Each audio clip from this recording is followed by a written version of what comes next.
Bishop Cousins processed the Eucharist up and elevated him on this massive World War I monument. And everybody filled in the park, and the whole center of Indianapolis was worshiping Jesus. I was really like, what is happening? I can't believe that this is going on right now. I just blew my mind. In the name of the Father, and of the Son, and of the Holy Spirit. Glory to you, Jesus. We praise you and thank you. Thank you for this time together. Thank you for all those that you wish to reach through this recording. Help us to have open hearts to be connected with you. Give Matt deep and abiding peace, and that he can enjoy, that we can enjoy all that you are doing in us, in our friendship, in our time together. And help even Josiah to experience your love and your closeness. And we ask all this through the intercession of Our Lady. Hail Mary, full of grace, the Lord is with thee. Blessed art thou among women, and blessed is the fruit of thy womb, Jesus. Holy Mary, Mother of God, pray for us sinners, now and at the hour of our death. Amen. Saint Joseph, pray for us. In the name of the Father, and of the Son, and of the Holy Spirit. Saint John the 23rd, pray for us. Pray for us.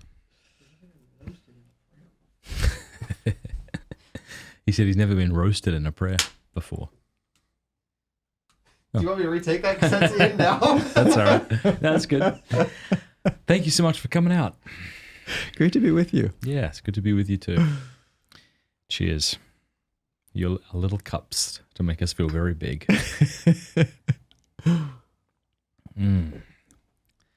What's going on? Are you well? I am well. Yeah, thank God. Yeah, it's a fruitful time. It's a fun time. A lot of people don't feel that way.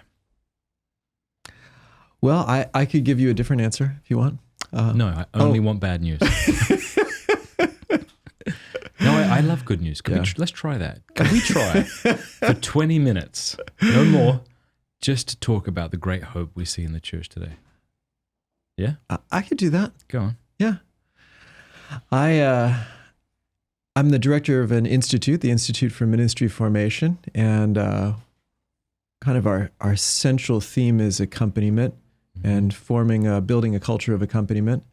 And I and a couple of my colleagues went to a parish in the Diocese of Cleveland over the weekend and had a chance to spend a couple of days with over 300 people and teaching them some of the dynamics of interiority, a way of understanding the heart, ways of listening and connecting, and fostering a culture of accompaniment. A lot of people even said at age 60, 70, I wish I had known this 40, 50 years ago, and so helpful to understand what's happening in me, what's happening in other people, and all of this sets the stage then for the real encounters with Christ and the gospel. And under the direction of a really wonderful pastor, who you know very well, actually, Father Ryan Mann. Love that man. Yeah. So it's great to spend time with him. Great to see what he's doing with that parish. It's a big parish, a lot of successful people. So just a little taste of good things that are happening. I also work in the seminary, and I have a class with deacons, and then I also do spiritual direction and form the spiritual life of seminarians. And I find that the men that God is calling are really good men. I think there's a lot of promise there.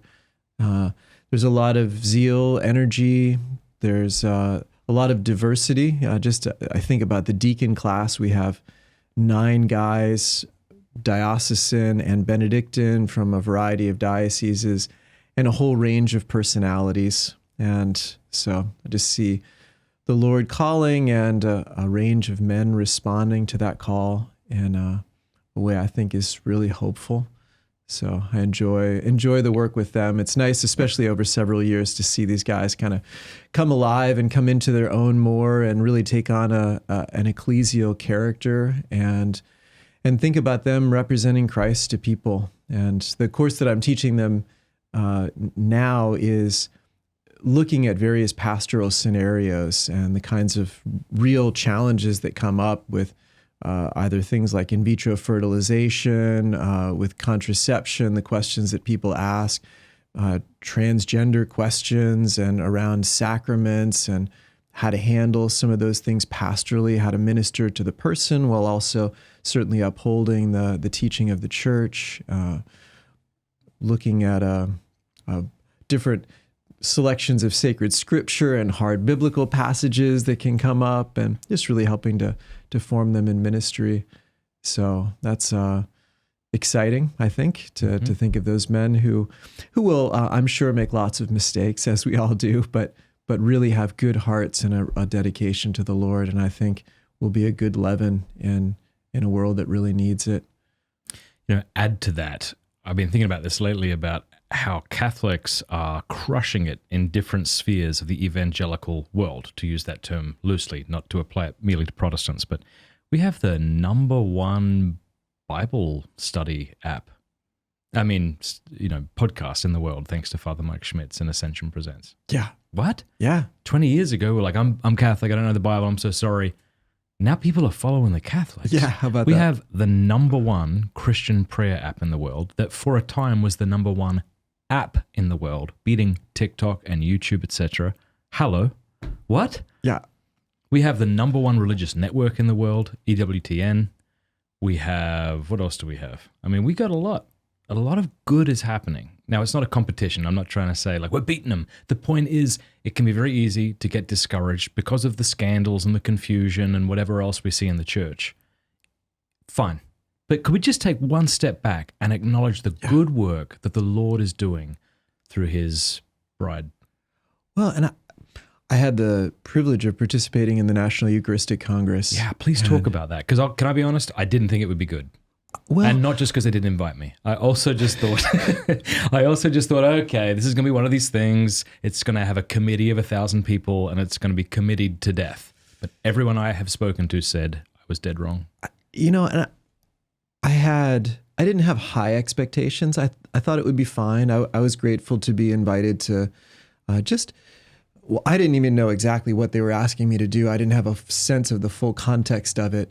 It turned out to be sort of higher profile than I even realized it was going to be. But I just was happy to participate, happy to be there. But we honestly, our Institute for Ministry Formation had talked about it a year before. Is this something that we want to participate in? And we sort of waffled a little bit. And then a couple of the staff members no, I think we should be there. I think it's, it's where the church is, what the church is doing. So we had made the decision to go. And then they asked me if I would lead the Eucharistic adoration time one of the nights. But tell us about it. How many, for those who have no idea, how many people were there? Where was it? What was it like? So I think there were over 50,000 registered. And then I think Saturday night was the high point in terms of, I think there were actually 60,000 people in the stadium Saturday night. That's crazy. Worshipping Christ in the Eucharist. Well, yeah, so many things like that. 60,000 people, and it was I think, a wide range in the church in terms of the kind of typical traditional, liberal, conservative, however you want to spin these categories. You really had a sense of the sort of full-on daily mass pious crowd, the full-on daily mass evangelical crowd, the full-on the Exodus 90 or Hallow crowd, Franciscan University, and then also other Catholic universities that are not as high profile, people who are clearly Sunday Catholics, some people who are not yet Catholic, seeing what was happening. You had a full kind of charismatic element, and then you had a full sort of traditional element. Anyway, I could keep spreading the diversity, but there was such a sense of unity, and it struck me as it ought to be obvious, but the sacrament of unity was actually unifying.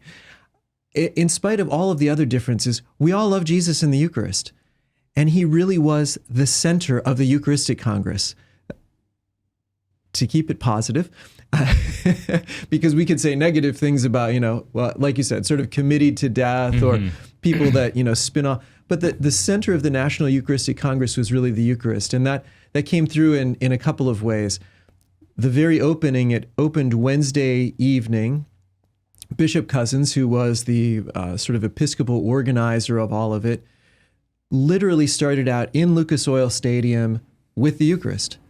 And the very first thing was not MCs, talks, entertainment. The very first thing was Jesus processing in, Bishop Cousins bringing him exposed on the altar. We adore him. And then Bishop Cousins began to speak and said something like, Jesus, we are here for you, and we want to give you the first word. And he who is the organizer, I mean, he had two moments, that moment and then also the outdoor procession. He didn't put himself forward. He wasn't the celebrant, homilist, all of these things. Very humble man. And just to put Jesus up front. And then the center, the gathering of the entire Congress was each evening. So Wednesday, Thursday, Friday, Saturday were everybody, that's the only event. Throughout the day, there were even several different masses. There was a traditional Latin mass on the schedule every day, as well as a youth mass, a Spanish mass, a Vietnamese mass, and then they had sort of a main-ish mass and that was even a Syro-Malabar rite liturgy one of the days. So, but a little diversity around the mass, the liturgy, and then different breakout talks in the afternoon, different tracks. Youth, Spanish, church ministry, clergy, those kinds of tracks in the morning. So everybody was spread out across the day, but everybody came together in the evening. And the evening was 3 hours, 7 to 10 roughly. And there were talks. They had different themes, theme of healing, of evangelization. I don't remember all the topics. But an hour of every evening was adoring the Eucharist. And so, and that was a little bit more praise and worship music the first night.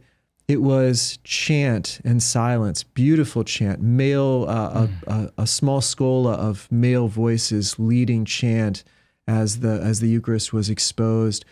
The sight and sound guys, I ended up spending a little time with the guy who was in charge of that production. And they kind of pulled him out of mothballs. He had worked in the church decades ago and had met some resistance around really doing things that could capture people's imagination. He got disillusioned, went to the evangelicals, worked for them for a while, but really missed his Catholic faith and invested himself there, and then just worked another job. They pulled him out. And then he did things like the Eucharist had its own stage and altar, separate from the main stage. So people actually turned their backs to the main stage to focus on the stage and the altar that was reserved for the Eucharist. And was the musicians on the main stage? The musicians were, during when the Eucharist was exposed, the musicians were next to the main stage. That's right. That's nice. Yeah, so all of the lights went off the main stage, and they had like 1,000 spotlights focused in on the Eucharist on that central stage, which was in the midst of people. Wow. It was really beautiful. So everything went dark and silent. I'm sure there was more silence in Lucas Oil Stadium than has ever been there when it was actually filled as much as it was. The focus on the Eucharist. He also turned the screens off. So there were some glimpses because he wanted everybody's attention to be on the actual Eucharist, not on the picture of the Eucharist. Who wanted that? So this is the guy who was the head of production. I shouldn't remember what his name was, but what a beautiful thing to want. Yeah, and it really had the impact. I was up in the stadium the first night, and I was thinking that the screens were actually not working at first, and then I thought, oh, they actually want us to look at the Eucharist himself and not at the picture of him. So the screens were, of course, working in the sense that it was being broadcast on EWTN and the cameras were on and everything else, but they didn't want the people in the stadium to look at the screens, but to look at the Eucharist. So little details like that really focused on him. And then the Thursday or Friday, I guess, of the Congress, they had an outdoor procession, which was beautiful. So they shut down all the main streets in Indianapolis. And I imagine it was a parade route or something like that, but, fully shut down. So businesses closed basically for hours in the afternoon so that Jesus could process through the streets. They had a wave of seminarians, a wave of religious orders, all in habits, so different sort of colors of religious orders lined up, and then also the vested lay faithful, Knights of Columbus, Knights of Malta, Knights of the Holy Sepulchre, this kind of thing, and then the bishops in magenta, and then finally a kind of platform with two bishops kneeling, adoring the Eucharist. I had friends who helped to decorate the platform. They actually had candelabras hanging in the platform and everything beautiful. And he was processing down the streets of Indianapolis. That was already beautiful. People were lining the streets, and then they fell in behind the procession so that everybody followed along. And then it ended at this park and this massive World War I monument. And I was so struck. I just hadn't looked forward to anything, and so I didn't know what I was to expect. And we came around the corner, and then I saw that, elevated 2 stories high was this altar with 6 candles, and that's where Bishop Cousins processed the Eucharist up and elevated him on this massive World War I monument. And everybody filled in the park, and the whole center of Indianapolis was worshiping Jesus. I was really like, what is happening? I can't believe that this is going on right now. I just blew my mind. And I have a directee actually who works in Indianapolis in a secular company, and he said he had colleagues say, what in the world's going on? What are those people looking at? What's going on down there downtown? And he says, well, that's Jesus Christ. They're worshiping God in the center of Indianapolis. So the effect that it had on the city was profound, but just beautifully done. And then the evening that I was able to be the Eucharistic part of, they asked me to compose a litany of healing and repentance, and just a way of encountering him. And my thought process was, well, the Eucharist is exposed, but that can make Christ feel very far away. If you're in the 4th tier of a stadium, is there a way that I can just help people to encounter him more personally? So I tried to find ways of touching the heart, places that are wounded, places that feel lonely, places that are neglected, places that feel abandoned in us, and just to invite Jesus, come close to me. Jesus, heal my heart with your love. But they wanted it also to be a litany of repentance. And so I wanted to name some ways that we can fall short in terms of not standing up for those who are being abused, not standing up for those who are weaker, but also ways that we invalidate our own hearts, that we silence the cry of our hearts, that we silence the righteous anger within us in the face of evil. So just named a lot of those things as well. And I honestly thought, who in the world in a stadium full of 50,000 people has enough felt safety to be vulnerable enough to allow those things to touch the heart? I mean, I knew that I was opening up vulnerable places, and I kind of thought, well, I don't know if this is going to be helpful for anyone. But again, the atmosphere there was so powerful. All the lights went off. All the lights on the Eucharist. And so even though you might be surrounded by people told me later that there was a real sense of security in the darkness and the quiet. And then just my voice leading people in prayer. Someone emailed us that he was healed from years of depression in the context of that prayer. A number of other people had a real turning point. People told me it was the most powerful encounter they've ever had with the Lord as they were praying through the litany. It's just amazing to hear what God did through that. And then I had the privilege of processing around the stadium, the floor of the stadium with the Eucharist, which was huge. Literally, the host was larger than my head, and this monstrance was about 20 pounds. And so I was able to sort of wedge myself in, but carrying it half an hour around the floor of the stadium was really a powerful experience. And again, even though I wasn't sort of going up and down the stands or something like that, so many people said, I could really feel Jesus moving towards me. There was something so powerful in that procession. So all of that to say, it was an amazing grace for the church, I think. I think there was a real experience of unity. Everybody I've talked to has said the same thing from a variety of participants. I ended up walking back with a number of bishops each evening because there was a tunnel for the speakers and the bishops to get back to the hotel. And so I had a chance to talk with a few of them who were really deeply moved and who really participated. Even though they were, in some sense, the organizers, and they could have been more center stage, really the bishops weren't. They were humble participators, guiding their flocks, being with their own people, and then just themselves adoring him. And so anyway. Wow. Yeah, really beautiful. A big thanks if anyone's watching who participated in organizing this event in any way.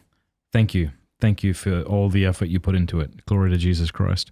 And we're not done yet. I mean, look, Bishop Barron, look at what Word on Fire is doing. Look at how they are cultivating a desire for maybe intellectual Catholicism or cultural Catholicism. I don't mean that in the sense of you're not committed. I mean the culture of Catholicism that we've lost. I was in Australia, and a dear woman who I have much history with was dying, and I was sitting by her bed, and she'd left the church about 10 years ago. And I had no idea that she knew who Bishop Barron was, but she said she listens to his sermons. And at that moment, I wanted to find Bishop Barron and hug him. He would have felt very uncomfortable, but I wouldn't have cared. And then also another reason for hope that I keep talking about is this. I think if you ask most conservative Catholics, like, what are you worried about? And I'm not saying there's nothing to be worried about, but like, what are the things that you're worried about? I think they might say things like, I don't know, like female deacons or liturgical dance or like just crazy masses or I don't know, what else would they say? Disrespect of the Holy Eucharist or, not being faithful to what the church teaches on marriage and gender. All right, hold all that for a second. And now consider this. Can you name one successful YouTube channel that promotes any of that stuff? Wow, that's a great point. And by successful, let's like lower the bar. 50,000 subscribers. That sounds like a successful YouTube channel. I can't think of one. Now, I might think of a couple of them like, I'm not comfortable with some of the things they're saying, but they're not pushing any of that stuff. Even things like altar girls or things like that, if that bothers you, like, I don't know. And no traction. And then you might say, well, yeah, but that's the demographic is, who's watching YouTube. It's like young men. And if you wanted anyone on your side, wouldn't it be young men? Kind of like when you were talking about this Eucharistic Congress. There's going to be a lot of people who watch this and they're not from America. And they might be like, well, that's great for you. Because I remember growing up in Australia and seeing how Catholics in America were so devoted and they had all these beautiful opportunities. But it's the same argument. It's like, okay, but if you could have one country crushing it right now, it would be the States because, they say when America sneezes, the world gets a cold.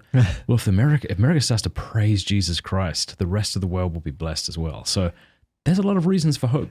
There were Australian clergy who were there preparing for the International Eucharistic Congress, which will be taking place in Australia, and they wanted to learn from this experience. So praise God. Yeah, there's a direct connection. American Magazine. I take it back. Well, but are they promoting anything, American Magazine?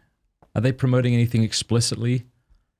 He's giving me "Are you stupid?" look, and I don't know how to take that. But all right, I'm not going to speak for American Magazine. I don't watch them. I think they're the Jesuit group, aren't they? That probably are like. Yeah, it's Exchange Martin's magazine. All right, so there's one. I don't know. I haven't watched their stuff, so I'm not condemning them. But there's a lot of reasons for hope, and so how is it that we're so despondent? Because I don't think our reasons for being, so we've done 20 minutes, so we're done with the night. I think that was 20 minutes. So I don't think we're silly or wrong to be afraid and despondent and anxious. Or maybe we're wrong in the sense of Christ is so much bigger. So in that sense, there's no good reason to ever be these things. But what I mean is that it's not like there aren't legitimate reasons that could cause us to feel this way. Right. Well, yeah, I think our feelings respond to real things that are present. You're right that the bigger picture is that Christ is in control and he is victorious. But in an immediate way, our immediate reality can be very troubling. I mean, there are plenty of bad things to point out as sex abuse things still come to the surface, as as you said, I mean, some bishops and cardinals promoting some of these whatever. It seems, anyway, I trust that the headlines less and less too. I think it's a big part of the problem is we get such a small sliver of what's happening, very unnuanced a lot of times. Anyway, Yeah. it's more your world than my world. No, that's but okay. And I don't want to necessarily stick our head in that toilet bowl. But okay, well, what about this? I was talking to Mother Natalia the other day, and I was saying that often I think we Christians today downplay the anxieties and stresses of modern life by saying things like, well, you know, it's not like we're being martyred for our faith. We got it really cushy, this and that, this and that. And obviously there's a sense in which that's true. But I would like to kind of press back against that and say that you and I and those who are watching us live in a time where the spiritual warfare is horrifically intense. And it's an intensity that even saints 1,000 years ago didn't experience. Now they experienced, you correct me if I'm wrong, because I know that sounds like a bold thing to say, right? But I mean, they're experiencing their own warfare and what was taking place. But my goodness, we live in a time without culture. We live in a time without families. Satan has sifted us like wheat. We have no roots. We have the stresses of a screen in our pockets 24/7. Like we are undergoing a great deal of stress and warfare. And I think we have to acknowledge that so that we can then do what we need to do, rebuke, invoke. And then also the next question for you would be, if that's true, how is God providing for his people now? What are some of those provisions that he's providing now that maybe he didn't provide 1,000 years ago? Or how is the grace and the gifting different today than maybe it was 50, 100 years ago? I keep framing things in this way, and I love your thoughts about it too. This is sort of some of my working theory, but heaven is communion. That's a fact. That's not a proposal. Heaven is God. God is a communion of persons. He is drawing us into a perfect communion of love. So in contradiction to Jean-Paul Sartre, who said hell is other people, God actually says heaven is other people, but other people totally purified in love, able to enter into this communion of love. And that's where we really thrive on this earth, when we can be in those kinds of communions of persons. So John Paul II said, of course, every individual is made in the image and likeness of God, but we are that even more so when we are in a communion of persons. We are in his image.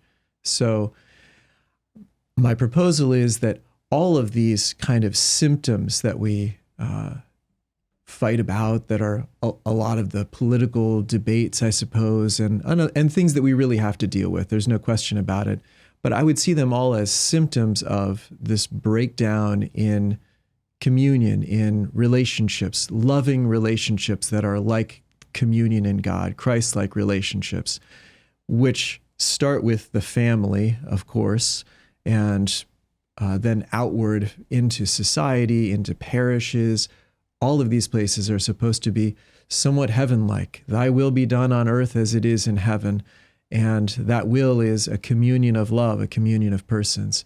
And so the more that there has been rupture and division in friendships, relationships, communion, families, the more that that's pulled apart, then the more crazy the symptoms of that get to be, as we're really experiencing more hell on earth.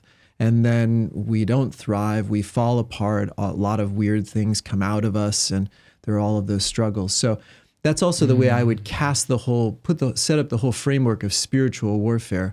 What's dividing? Well, the devil is dividing. Everywhere there's division, there are demons, we could say. So how do we combat that? We combat that with love, with reconciliation, with repair, with understanding, with accompaniment. Of course, again, that's my theme, I know, but real relationships that look more like heaven than like hell. And we battle, and so that spiritual warfare is overcoming division, building real communions of love.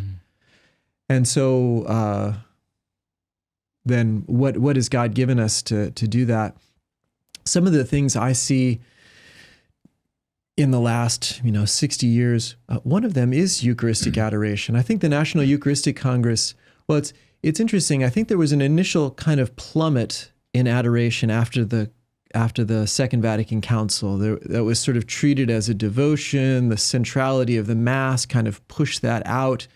And that was more of the sort of pious practices around the Eucharist got suppressed a bit. But then Eucharistic adoration chapels began to emerge.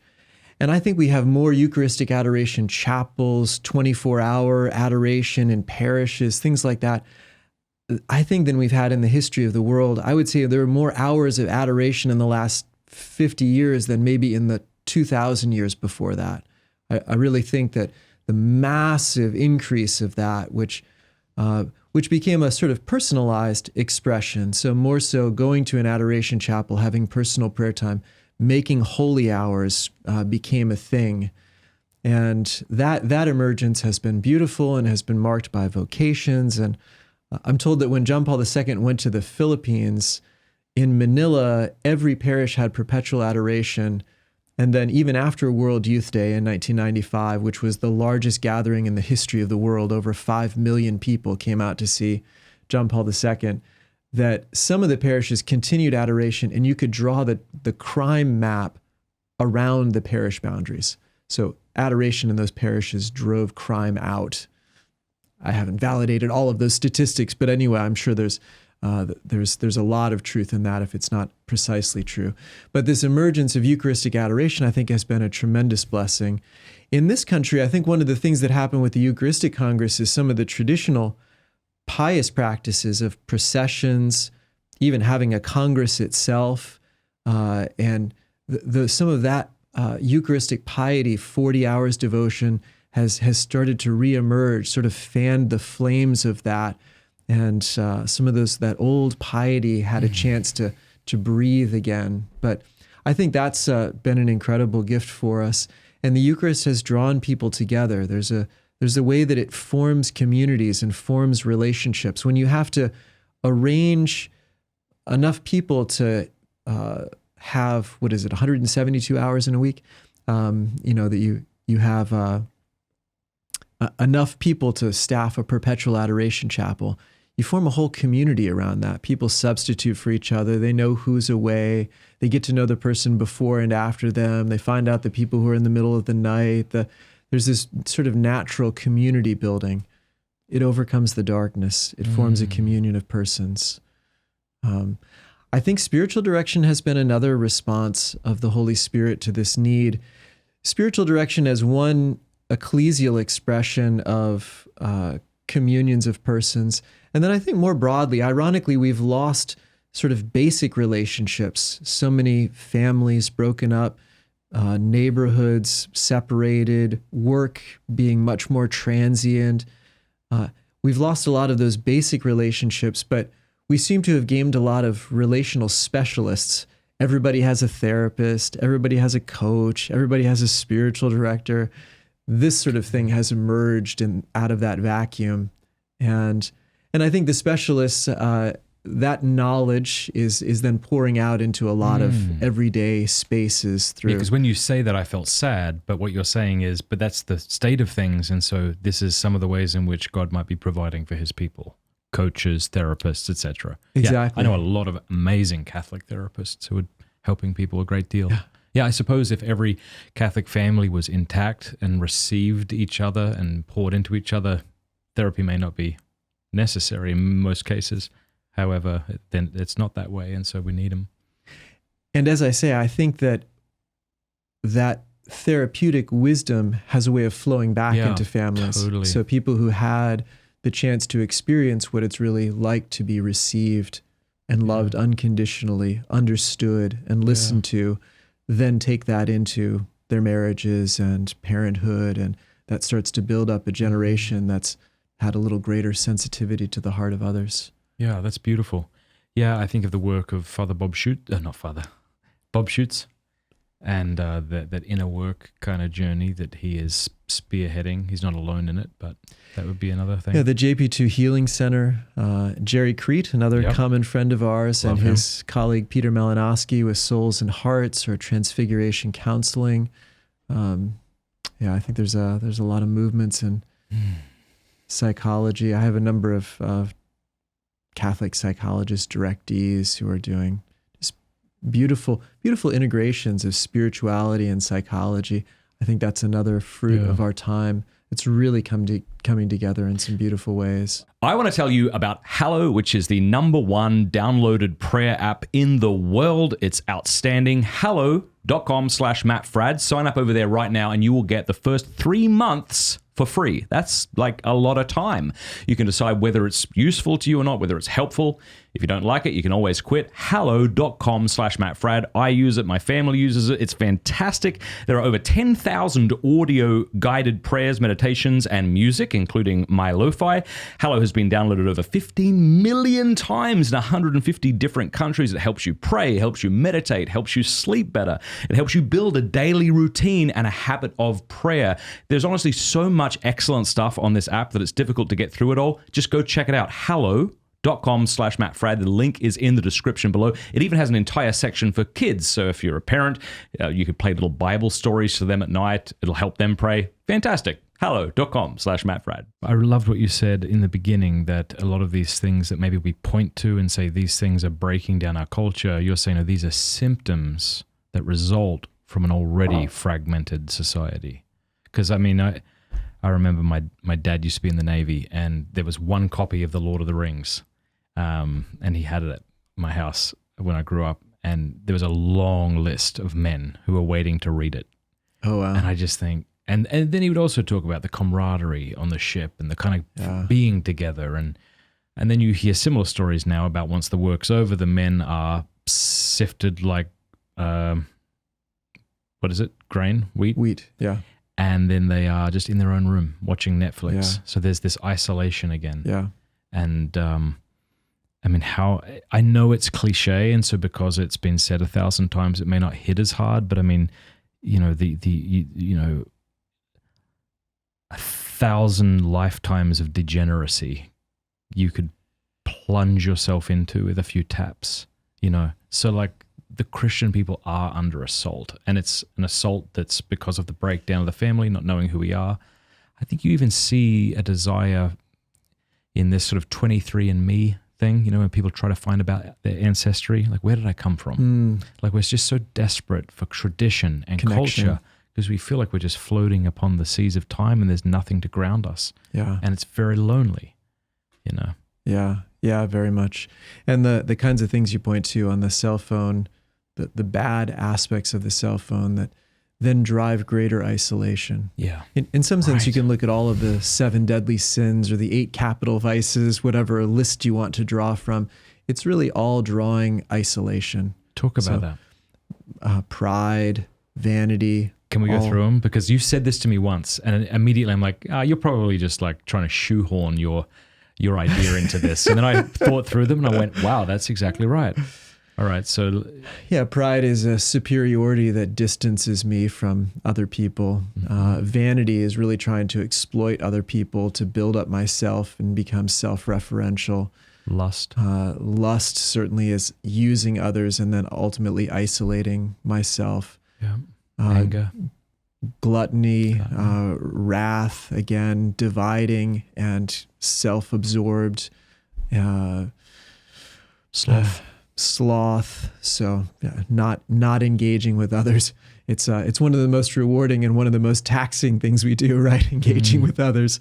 But that acedia, I think, is I like that Greek original. And certainly envy is trying to destroy others or to take from others in order to have things for myself. Avarice, the same thing, trying to build up my own kingdom, my own power, having to hoard things for myself. All of these things are self-referential and isolating. Yeah. So this is, in the monastic tradition, St. John Cassian drawing from Evagrius and passing things down ultimately to St. Benedict and into the Benedictine tradition, explaining those 8 capital vices, describes them all as demons. And again, I think that vision of demons, diabolos in Greek, is to divide, to separate, to isolate. And those are our images of hell too, right? Is total isolation, such that at the depths of it, it's frozen in Dante's Inferno, right? And everybody separated from each other. And that's what the demons, the spirits behind these 8 capital vices, are always trying to drive, that isolation. So I love that under that understanding, in the sense that then the remedy is always love.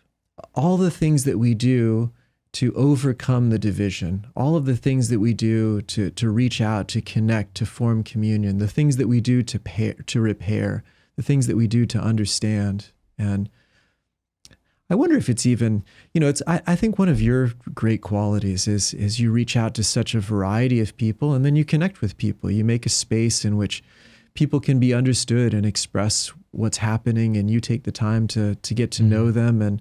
And so you bring, why do people watch conversation, hours of conversation, right? There's something happening here that's a kind of connection that people want to be a part of. So all of these things are bringing light into the darkness, are driving out demons by love. I've never heard anyone put it as succinctly as you have. It's really convincing to me. If we begin with that line, like, Satan has desired to sift you as wheat. I never really knew what that meant, to sift as wheat, but to separate. And this idea that the 8 or 7 sins lead to separation, me from others. And then God is communion. And love is, so talk about humility maybe. Where does humility fit in trying to overcome these things that divide? Well, I always start with, first of all, humility being truth. And so it building on the truth of who I am and who you are. And that has a way of removing some of the divisions, especially as I see the fuller truth of who you are in God's image, and I as well, and we intended to be a communion of persons.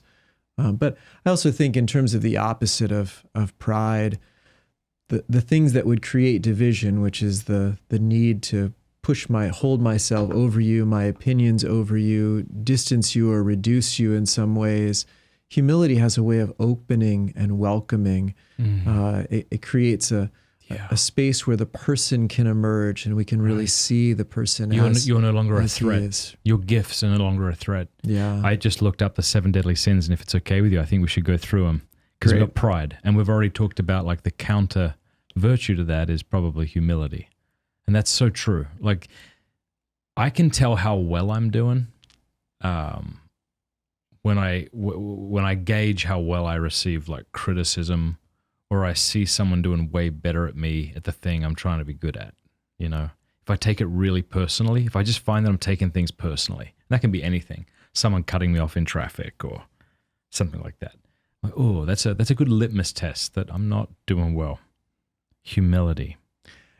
And I'd love to keep adding in just that dimension of love through everything. And I like to think of love as a gift exchange. So a willingness to receive the gift of the other, and the willingness to offer the gift of myself.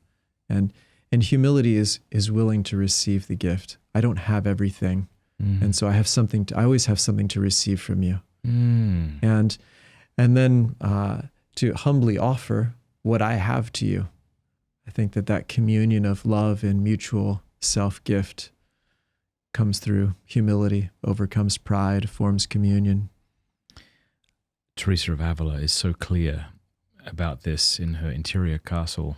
I remember reading this on an 8-day retreat, and I can't remember any of the quotes verbatim, but it was this is the point I got from the book. If you're humble, you'll be saved. If you're not, you won't be. That really, everything kind of boiled down to humility.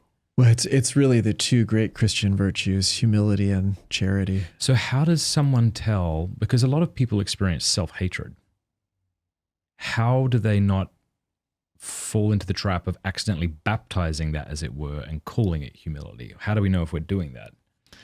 Well, that's why I always like to frame humility as truth. A lot of times self-hatred is I guess always self-hatred is an exaggeration, is focusing on, it's reducing myself maybe to some quality that is limited, that's weak, that's broken in some way, as if that defines me. So that never defines me. So humility is a fuller vision of who I am. That's good. Who I am in the eyes of God, that I am, and nothing more and nothing less. Yeah. And so to really allow ourselves to be seen, I suppose, as we are. All right. Envy is another sin. Resentment towards another person's whatever, traits, status, abilities.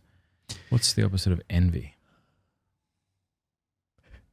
Well, Don't say love. You're not allowed to say love.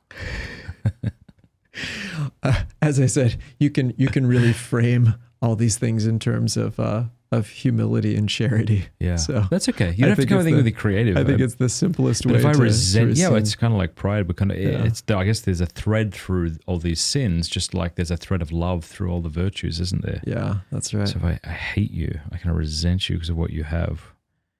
It's like gratitude for others. Yeah, it's gratitude. Like kind of gratitude and reverence, respect. Now, wrath is interesting because I'm seeing a lot of people trying to justify anger today. I'm one of those. Yeah. There is a place for anger. Indeed. But then there's an excess of anger also. Yeah. What is anger in a proper sense? It's the energy that God has given us to overcome evil. Mm-hmm. So, but the problem is a limited version of reality. So our emotions always respond to our perceptions. So I perceive you as a threat in a way that maybe you aren't, or that's a reduction of who you are. And I get angry, and then that anger has a way of reinforcing itself, and you become simply a threat. You are simply this one thing you said. You are simply this one way you hurt me. Or you may even trigger something in my own past because you're whatever, a man, or because I'm a priest or something. And so that hits something in me that triggers something in the past that is then not seeing you. I'm not actually receiving you in your wholeness as a person. So anger has a way of getting out of control. And then if I double down on it and add to it and then it becomes vicious. Yeah, I think what I was referring to is online you'll see people referencing those more prickly saints like Saint Jerome. I see, yeah. Who would call his adversary a dog, you know? What did he say? Better a dead lion than a living dog like you, who was arguing against the ability to pray to the saints or that possibility. But I do see that, like, you know, if you want to see just angry snark, there's a lot of snark today. What's snark? There's a lot of snark. Yeah. Go into comment sections. Cynical, sarcastic. It is just rife with it. And I just think, I don't think this is how we Christians should be speaking. Yeah.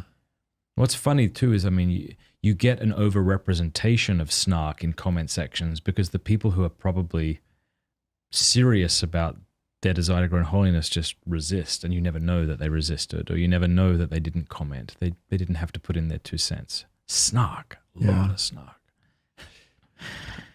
I had heard, you would know better obviously, that introducing the smallest kind of paywall reduces the vast majority of that.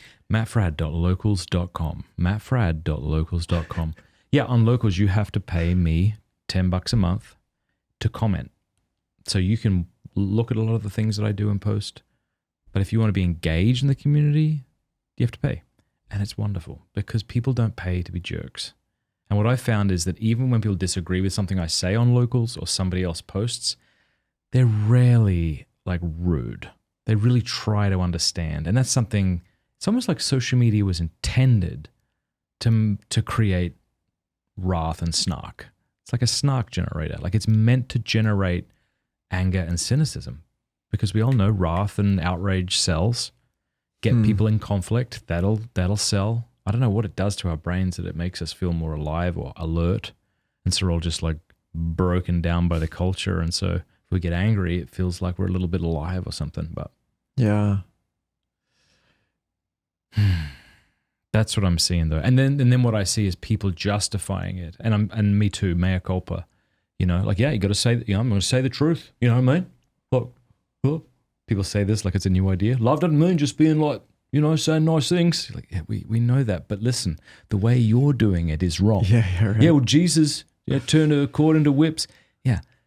And maybe you're able to do that. But also he was God and you're not. Yeah. So I think we've got to be really careful when we start getting angry. Really careful. Yeah, every passion, the virtue is a perfection of a passion, right? It's the middle between two extremes. And the passion of anger also has a perfection in virtue, which has the, I think, unfortunate translation of meekness usually. Gentleness with others. Yeah, and I like meekness and gentleness, but where is the anger in that? Yeah. I've been thinking, this is a half-baked thought, so if Let's do you'll it. provide me the opportunity, that some of the modern language around boundaries, I think being able to hold our boundaries, when somebody crosses a healthy boundary, then we spontaneously feel that frustration, irritation, anger, and that's a good thing because our anger is the energy that we should have to hold proper boundaries. So when somebody is give us some examples. Attacking your show or attacking your family or something like that, we want to hold up proper boundaries. And I guess what I want to say is that a virtuous way of doing that is sort of holding healthy boundaries, not getting vengeance. So that would be sort of the over on the one hand, or giving up and giving way. That would be the under, but the middle ground, the virtue would be sort of holding a proper standing in myself. And this is the expression of Jesus to turn, if someone strikes your, I just have to do this the right. Yeah. So it's a slap. So your left cheek. Okay. That means I'm slapping you. Yeah. Or is it the other way around? So sorry, your right cheek. So I'm slapping you with the backhand. That's demeaning you. And so Jesus says, no, then stand your ground. You can hit me like a man. So I'll hold my boundary. You're not going to take away my dignity. You're going to hit me as I'm deserve to be hit with, an open hand or whatever it is. And likewise, being able to enlist someone to carry something for 1 mile was part of Roman law, but then to say, now I'm going to carry it of my own free will. So you're not going to take away my dignity. You're not going to make me your slave to simply do your bidding. I'm going to freely choose to do this and show you that by exceeding what is necessary. And so this way of holding ground, and that's a healthy expression of anger. It takes energy to do that. It takes energy to resist the second hit. It takes energy to carry the burden the second mile. And so, anyway. I'd like to hear a little bit more about boundaries, only because I've seen that book. I have that book in my mind with the lead pencil, Yeah. And I haven't read it, but a lot of people spoke highly of it. Yeah. I mean, you're a spiritual father to many people. So, I mean, is there a way you could kind of give us another example of how maybe you've experienced people crossing boundaries and why they had to assert themselves? Obviously, without giving anything away. Of course. Well, there was that time, Matt, you told me, no.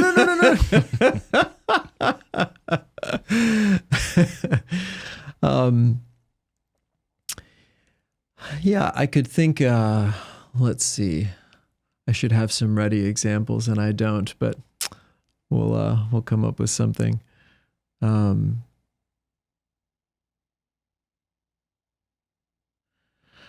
I've thought, more universally. Well, let me start here, and that'll be sufficiently distant.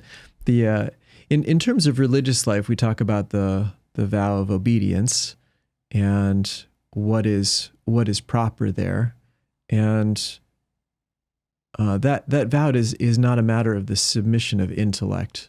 So, if my I have to watch myself if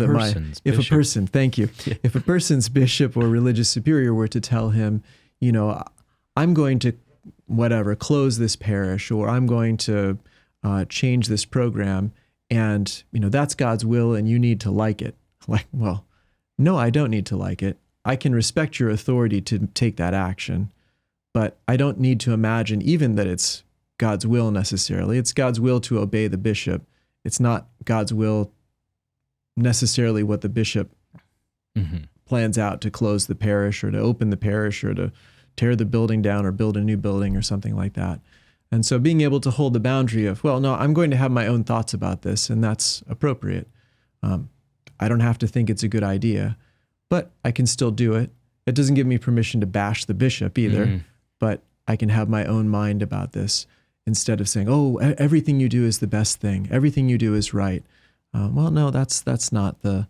So the boundary is being able to stand in the integrity of myself in that situation. If I can give an example from my own life, when we started homeschooling our children, my parents, who are very good people, but had no experience of homeschooling and just thought it was crazy, maybe abusive. Why would you ever do that to your children? They'll end up stupid. They won't be able to read. They won't be socialized. All right, so all of those things are, okay, fair enough, like understandable concerns given how you think of it. But this went on and on and on and on, and I got to the point where I said, I love you, but you need to stop bringing this up, or we're not going to be able to continue to talk about or to talk. Yeah. I love you. I appreciate where you come from. I hope I did it well. I may not have, but if I had have done it well, then that would be a good example, right? About you're my parents and I love you and I respect you, but this is going to stop right now. That's right. Yeah. The overreach into the realm of your family, your raising of your children. They can have their opinion, but trying to reach in and micromanage your parenting is crossing a boundary. And in order to make that resistance, as I think you did very well, we need some energy. Yeah. To hold that. Yeah. And it causes anxiety. There's a tendency. Feeling. You can see the both ends of that. It would be easy to overreact and say, let me tell you about how what you raised me and I went to school and you did this to me, which that can turn into vengeance, which would be an excess of anger. Yeah. But then just sort of giving in and, you're right, and I just have to do everything you say, and that would be a lack. And right, because I know, for taking myself out of the picture, for people to do things like that, you're causing anxiety for yourself. Like it causes anxiety to write to someone you love and say, you will not do this. I will not stand for this, or over the phone, and then having to wait for their phone call or wait for that so it takes courage and momentum. Yeah, that's right. Yeah. All right. That's good. I guess maybe sometimes, this is obvious, but boundaries can be wrongly used as well. My mum wants to talk to me on the phone and I said, I don't have time. I have to have boundaries. So you can see how someone could use boundaries to justify selfishness, but that's true of every good thing. That's right. And just because something can be abused, it doesn't mean there can't be a proper use of it. Yeah, that's right. Yeah, being able to see clearly, to establish the right lines around things. I want to tell you about a course that I have created for men to overcome pornography. It is called strive21.com/Matt. You go there right now, or if you text STRIVE to 66866, we'll send you the link. It's 100% free, and it's a course I've created to help men, to give them the tools to overcome pornography. Usually men know that porn is wrong. They don't need me or you to convince them that it's wrong. What they need is a battle plan to get out. And so I've distilled all that I've learned over the last 15 or so years as I've been talking and writing on this topic into this one course. Think of it as if you and I could have a coffee over the next 21 days and I would kind of guide you along this journey. That's basically what this is. It's incredibly well produced. We had a whole camera crew come and film this. And I think it'll be a real help to you. And it's also not an isolated course that you go through on your own, because literally tens of thousands of men have now gone through this course. And as you go through the different videos, there's comments from men all around the world encouraging each other, offering to be each other's accountability partners and things like that. Strive21, that's strive21.com/Matt, or as I say, text STRIVE to 66866 to get started today. You won't regret it. Sloth is one of these interesting things, because you think sloth, you just think lazy. Yeah, I think the Greek is more helpful. Acedia. Okay, what is acedia? And they call that the noonday devil. Yeah. So also it would relate to boredom, and that's And then let me quote Peter Kraft, not boredom in any one activity like chopping wood for 10 hours a day, but boredom like the sky spread out over everything. Nice. Yeah. And particularly, I think Aquinas talks about a sort of unwillingness to engage in spiritual activities or to advance spiritually. It has something to do with the spiritual life in certain circumstances, perhaps. Yeah, I always think of the description that Cashin gives of the monk who is in his cell, and it's the noonday devil because it seems like the sun is hanging in the sky. Every minute seems an hour long. It seems like I've been at this forever, and the only thing I want to do is escape from my cell. I mean, I feel that so much. Because you said escape from my cell, and I thought you were going to say self, and I'm like, that's me. This reminds me of Larry, when I'm not in a good place. It reminds me of Larry David. He had this joke. He's like, basically, wherever I am, I want to get the hell out of there. Which is funny, but desperately sad. Like nowhere. Yeah. I don't want to be where I am. I don't want to exist. Something like that or no? Yeah, I think that's right. Yeah, an inability to find God in this place. And I remember Richard Rohr. I love him. He's a heretic, but I love him. I remember he had this great line. He said, I was sitting at a traffic light because the light just went red and I was really just frustrated. I want to get through that traffic light. And I said to myself, Richard, if once you're on that other side of the road, you'll be no happier there than you are here. That's great. And that's excellent. Yeah. That's excellent. Yeah, it's the contrary to the sacrament of the present moment. Yeah. Thinking that communion lies over there rather than already being present here where I am. Yeah, that God is somewhere else. But the reality is that God is in this moment. Yeah, how do you come to see that? How do you come to experience God in this moment? Yeah, well, there's a grace there, but yeah, I think practice, calling on Him. It's in some sense, it could be the whole theme of the monastic life of the Rule of Benedict is he sketches out after making that declaration, God is everywhere. He then speaks about that in different elements of the rule. God is there in the guest. God is in the abbot. God is in the youngest. God is in the brother monk. He's in the sick. He's in the work. Host. He's in the podcast host. He's in the dining room. He's in and coming into contact with Him, discovering Him really, being aware, growing in awareness of His presence at every moment.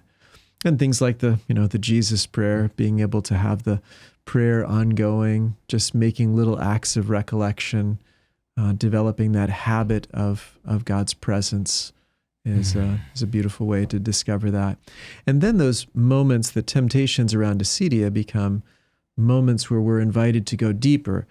I don't know how to find God in this moment is another way that we could say that. And so even instead of trying to beat up that vice of acedia, if we could just say, well, this is something is opening up here for me. And I don't know how to find God in this moment. And then if that can turn outward, God, please help me to find you in this moment. I don't know where you are. The way that I'm used to looking for you, I can't find you right now.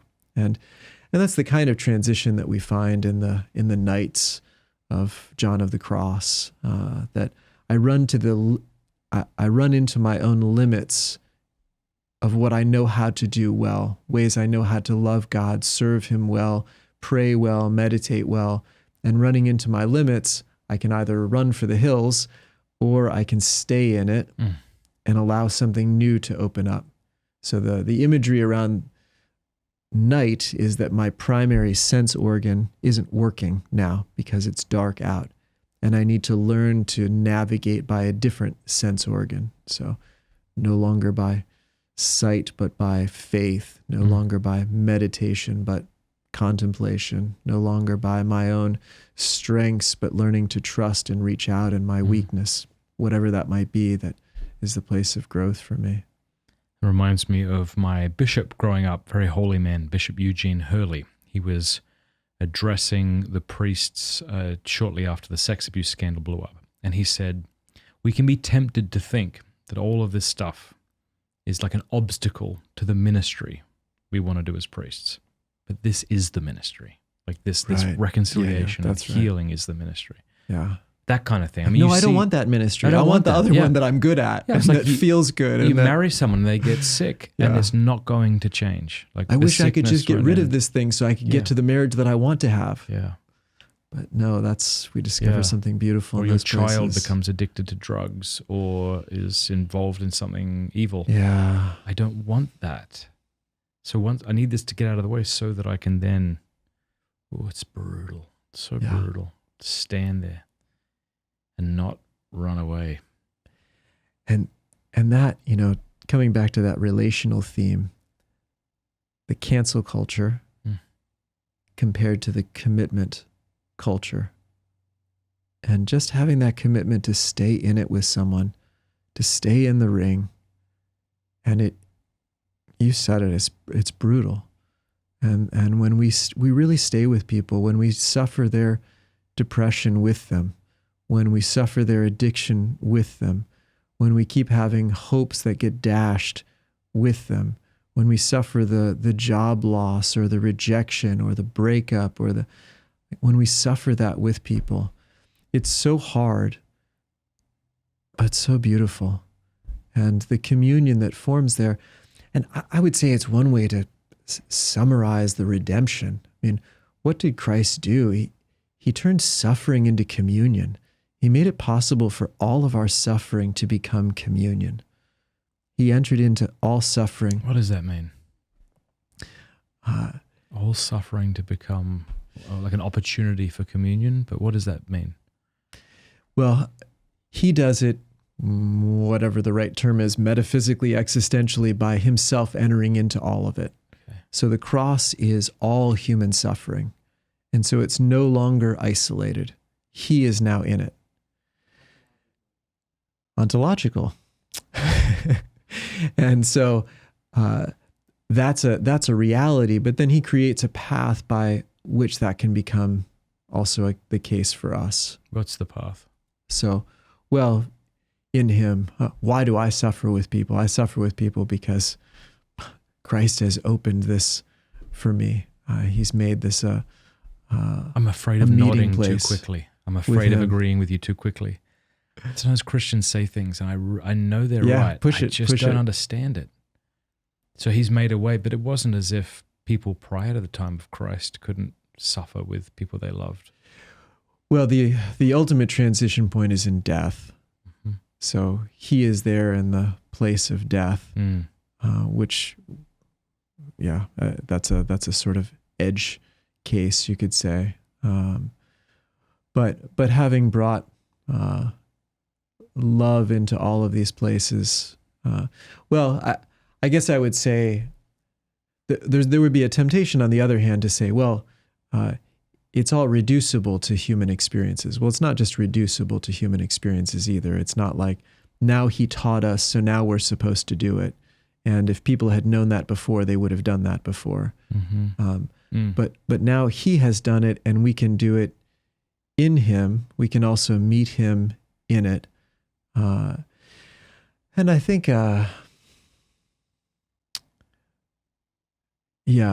guess I would say in some mystical ways too. I think of Teresa Benedicta of the Cross, so Edith Stein going to the Holocaust, going to Auschwitz, and she had a sense of being able to do that with her people. She said, they don't know, her Jewish brothers and sisters don't know how to offer this. They don't know that Christ is in this. But I can take them in my heart. I'm one with them. And I can unite them with him. And we can make this offering together because I'm making it. So I think that's certainly a difference. But because that kind of thing is happening,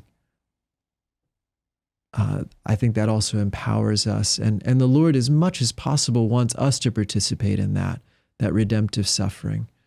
So being able to enter into the suffering of others in ways we were just describing, staying close to those who are going through that isolation, rejection, depression, despair.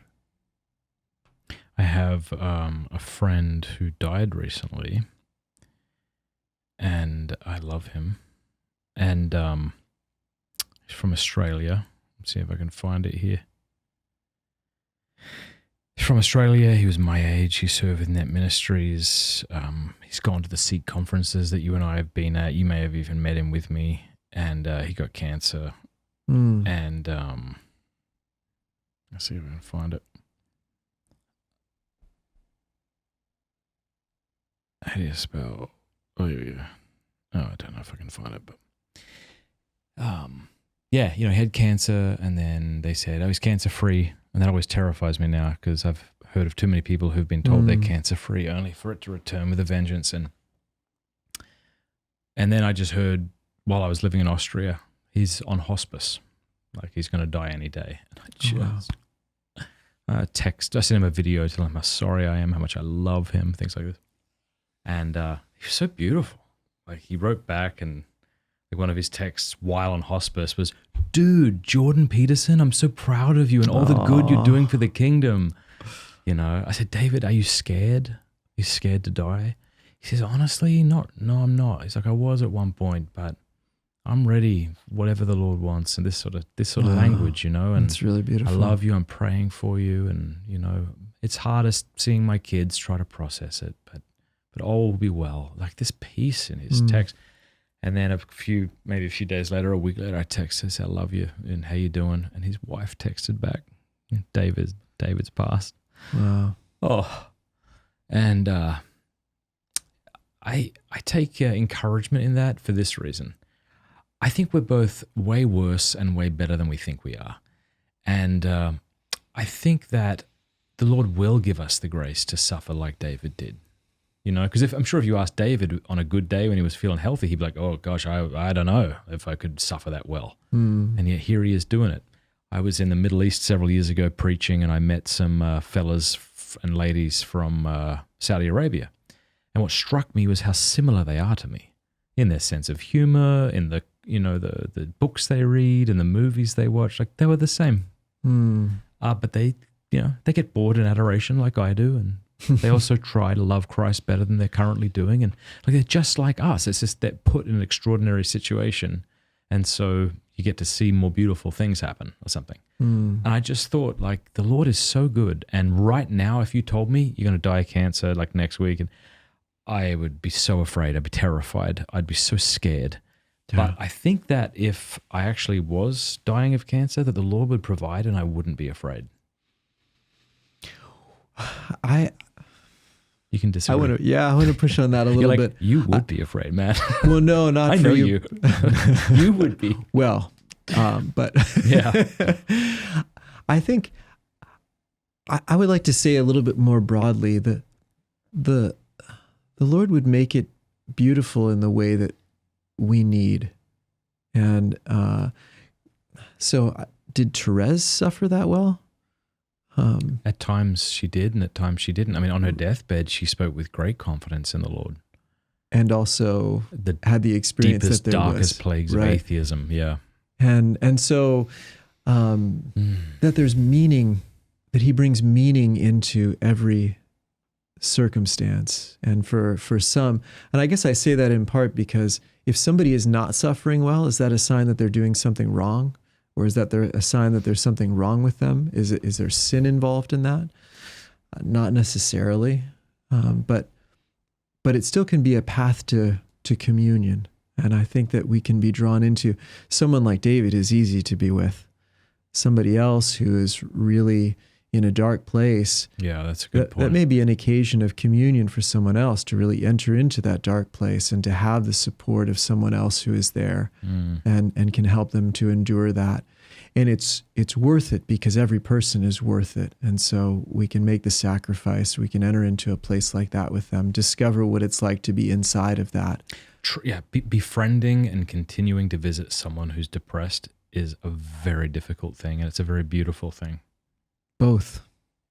Yeah. Yeah. If you keep showing up when someone is the opposite of enjoyable to be around and you don't need to be with them, that's love, isn't it? Yeah. Yeah.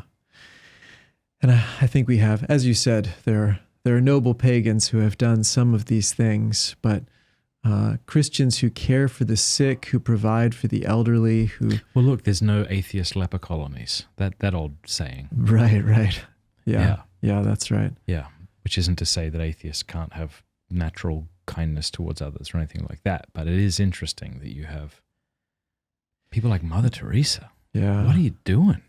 Yeah. What are you picking up these people off the pavement? They're about to die, and all you're doing is helping them die with dignity? Why would you do that? You think you could use all that money and all that time and all that energy to building people up who aren't about to die. Yeah. Doesn't make any sense, except it does. Yeah, that's right. And people tried to co-opt her for all of those things. Yeah. But she was focused. The poorest of the poor. Jesus said, the poorest of the poor. But I say that too, about having the grace to endure something difficult. So on the one hand, I would also want to affirm what you said. Sometimes we can say, well, I must not have faith because I couldn't suffer as well as David. Well, you don't know what grace you would have if you were in his circumstance. And I think that's kind of the point that you're making. Yeah. God can give you that grace and he can make it possible. But again, his goal is always there. I think I keep trying to move this towards the dimension of communion and relationships. There's always a tendency to, how can I do things the best for me? And I'd rather be David than somebody else. I'd rather have this grace to do things well. But God is always forming us into relationships. So it may be better relationally for me to have more or less of that. And how beautiful, it's just a perfect example. David had that grace, and what did he blessed you with that? I gotta find his text. And it felt that much more moving to you, affirming to you that from hospice, he's watching you and telling you what a great job you're doing. And that's amazing. Mm-hmm. But for somebody else, some people would like to be able to suffer well so that they're not a burden for other people, when in fact, they're not a burden for other people. It can be a real blessing to be with somebody. Or sometimes it's hard, but it's actually the best thing for me, even though it's hard, that I keep showing up for somebody, that I keep extending myself. That may be an expansion, a purification of my own heart that I need. And so somebody who feels like, well, I'm just a burden for you. Well, no, you're actually giving me a chance to love in ways that I want to love, but I can't really learn it unless I have a way to express that. I don't want to say his last name out of respect for his wife, but if she's watching or anyone who knows him, can I just read a couple of these texts? Yeah. I wouldn't do it unless they were beautiful. Yeah. I wouldn't do it if I didn't think that his wife would be fine with me reading beautiful things. But I mean, these are just from different dates throughout the years. Hey, Matt, I saw the oncologist yesterday, and to the best of their ability, they tell me I'm cancer-free. God is so good. Just thought I'd share the good news with you. And then here's, And how beautiful that he can celebrate that. And there's a sort of cynical approach that would say, well, he should have known. He should have said, oh, well, the worst is yet to come or something like that. But how beautiful that he could just enter into that moment when he was cancer-free. Yeah. Let's see here. And then I sent him a video. It's about a year and a half later, just because I heard about it. He said, thanks, Matt. I appreciate our friendship and the fun times that our paths crossed. I continue to lift up you, Cameron, the kids, and your apostolate. Thank you for being a courageous witness, inviting everyone to renewed openness to encounter Christ and his church. May God bless you and sustain you. But then he's also just texting me normal things like, I pray all is well with you and the family. How's the European vacation going? Nice. Why are you doing this? So sweet. I said, how long have you got? That kind of stuff. Thank you, he says. Honestly, I think I have shocked my nursing staff with how I'm still even able to get up and do all that I've been doing. It's not really something they can't definitive measure. However, their initial thought where I'd have a week tops. So to be 3 weeks in, showing only exterior physical signs, I'm really happy because I feel good and don't think I'm going to go soon. I'm sticking around as long as he wants me to. Permit me to read a couple more. Yeah, beautiful. I just woke up, so I'm good to respond. The kids are doing okay. My eldest two are still masking how they feel a bit. but we've each been having some intentional and individual special time together each day. So I've been able to share with each of them at their level updates, but also just expressing how much I love them and will always be there for them. Beautiful. His wife is an absolute trooper and has been a great wife and nurse. She's probably had it the hardest, or we've probably had it the hardest. We're leaning on the Lord and each other. It's been beautiful. And I said, "Are you afraid of death, David?" Surprisingly, no. But in reality, I've had 4 years to discern this. I told him I love him. He says, "Love you too. Thanks for your prayer, and it's true. Lord Jesus Christ, have mercy on me, your servant." And then just a random one. Jordan Peterson, congrats on snagging that chat. You're doing brilliant work, brother. Praise God, from whom all blessings flow. Oh. And I write, "How are you, brother?" And then this is the last text. "Hey, Matt," this is his wife. "I saw your text on Dave's phone and want to let you know that he passed away on May such and such." Yeah. Oh. Yeah. Come on. That's as real as it gets. There's nothing realer. What do you want? What do you want? That's it. That's it. That's it. That Jordan Peterson text was just before. Yeah, you were here. Yeah, just before he died. Yeah, just before. So he must have seen it and then that was enough. He couldn't handle it anymore. Such a bad interview. Yeah. No, but that's it. That's everything. It's everything. Yeah. Yeah. Yeah. It was a beautiful interview with Jordan Peterson. Yeah, it was fun. Thanks.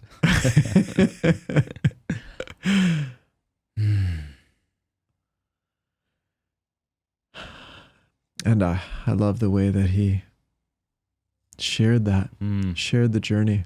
I was listening to John Eldridge recently and he said something. He's coming on soon. You're going to have to come back for that. Really? You love John Eldridge, right? I do, yeah. I love John Eldridge. I think men in their late teens and early 20s love John Eldridge, and then again in their late 30s and early 40s and on. He's just the best. So not Josiah. Is that what that was?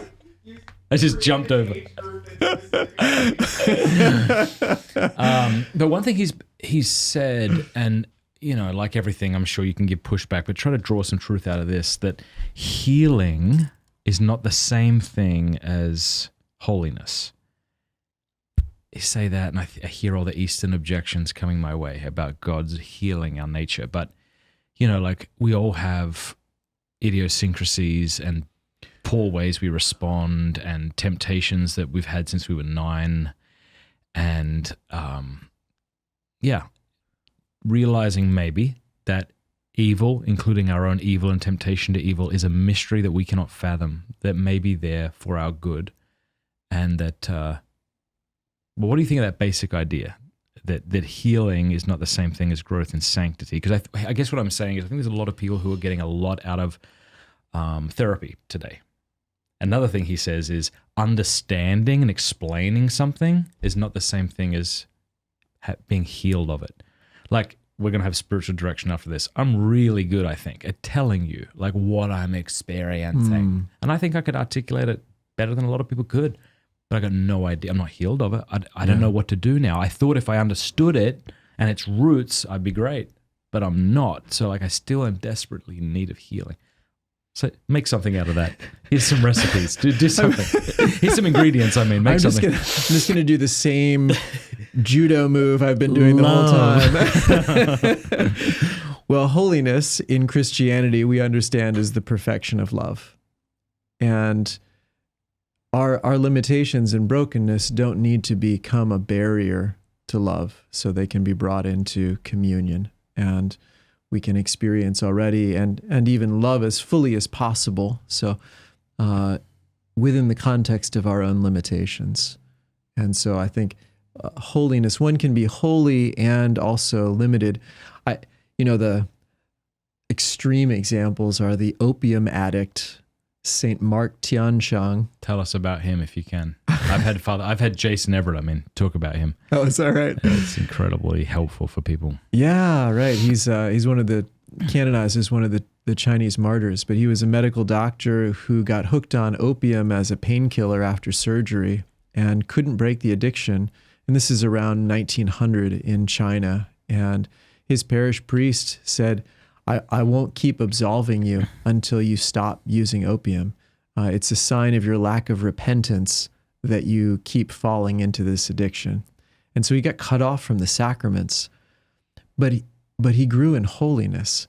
He loved the Lord, and it wasn't apparently a matter of his will. It really was whatever, physical, and so he had a limited culpability.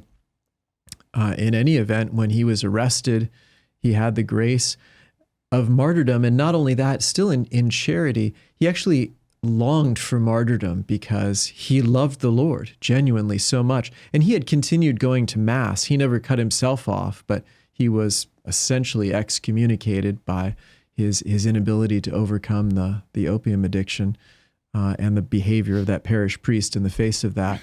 So he was arrested and then even had the grace. He didn't want any of his relatives to die alone. So he allowed them, each one, and he was sort of accompanying them, and then he was the final one to be put to death. And the church has canonized him. So he never got over the opium addiction. That's the point that I want to make, but clearly was holy enough to be martyred.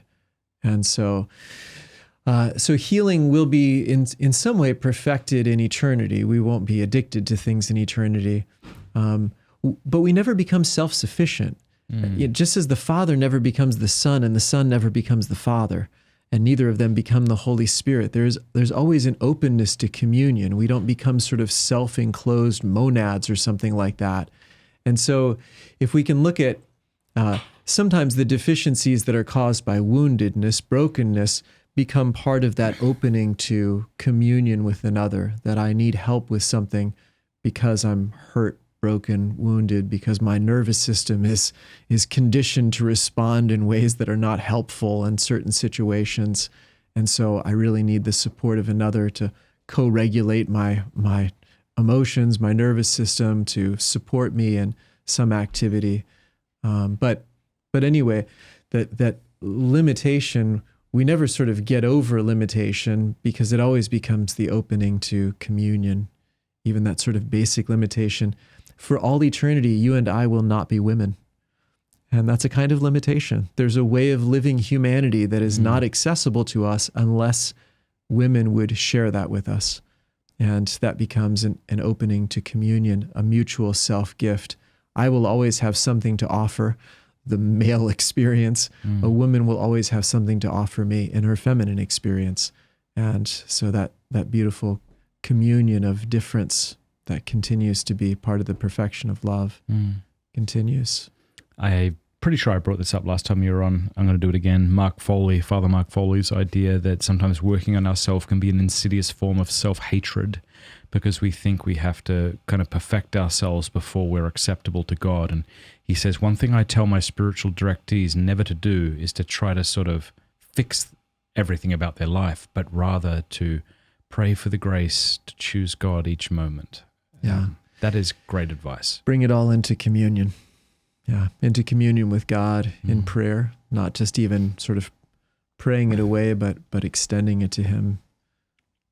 That, praying like a pirate. We talk about this. I don't even know. I tried to track down who made up this acronym. Maybe they'll write in. It wasn't me, but the acronym is ARRR. So R being the prayer. But the first part is to acknowledge, what am I experiencing? What's going on in me? That's the A, and then the first R is to relate, whatever it is related to God. And we make so much... What does that mean? I mean, I think I know, but could you give us an example? Like if I'm feeling anxious, how do I relate that to God? Tell Him. Yeah, exactly. Open it up to Him. Lord, I'm really anxious. I need help. Can you hold me? Can you provide for me? What am I anxious about? Can you give to me? Can you walk with me? Yeah. So, or anger we were talking about, earlier. I'm angry, and can you help me to see? What am I missing? How am I being hurt? Can you help me to overcome this problem? and opening that to him, or simply showing him, inviting him into it. Sometimes seeing his anger in the midst of it, or maybe just the thoughts that I'm having. Maybe my mind is racing. Maybe I'm trying to solve a problem. Maybe whatever's happening in me right now, relate it to him, share it with him, show it to him, invite him into it. Mm-hmm. And then the second R is to receive. What does he give me? So actually give him enough space. This is a whole other conversation, speaking of Jordan Peterson and some of the comments or interactions about prayer there. But it is amazing, we just give space and a thought comes. Where did that thought come from? And as I'm relating this to God, and that's where I would nuance my understanding of what Jordan Peterson talks about in terms of thought being secularized prayer. Prayer has a person, it's a relationship. And the fact that I'm envisioning a Father, a Son, that I'm envisioning the God who has revealed himself to me in Jesus Christ, that I'm envisioning the eternal love of the Holy Spirit moving in me and through me, makes a difference in what kinds of thoughts can come and how I relate these things and what I receive. Mm-hmm. So acknowledge, relate, and then be open to what God wants to provide. Maybe it's a peace, maybe it's some felt consolation, maybe it's a thought, so to give some space for that. And then the final is to respond to that. Okay. Whatever God provided and I received. Relate, receive, respond. And respond maybe with thanksgiving or with a decision to act in a certain way or not. Or it could continue in interaction. Maybe the Lord gives me a light and I say, well, how can I do that? I need help with that. Or yes, I will do that. Or so any of those sorts of movements. That's right. Men, do you feel stuck in old idols or burdened by the pharaohs of our time? Do you know that you're capable of so much more than you're giving today? Exodus 90 is the #1 freedom app to help you become the man you were created to be. Exodus 90 is a powerful 90-day journey to freedom in Jesus Christ, and it starts on January 20th. I've met so many men from all around the world who have been blessed by Exodus 90, so download the Exodus 90 app today to join tens of thousands of men from all around the world for Exodus 90, starting January 20th, leading up to Easter Sunday. We all have pharaohs and idols in our lives, things that hold us back from being who we were created to be, things that keep us from love. It's time to leave our pharaohs and idols behind to journey to uncommon freedom in Jesus Christ.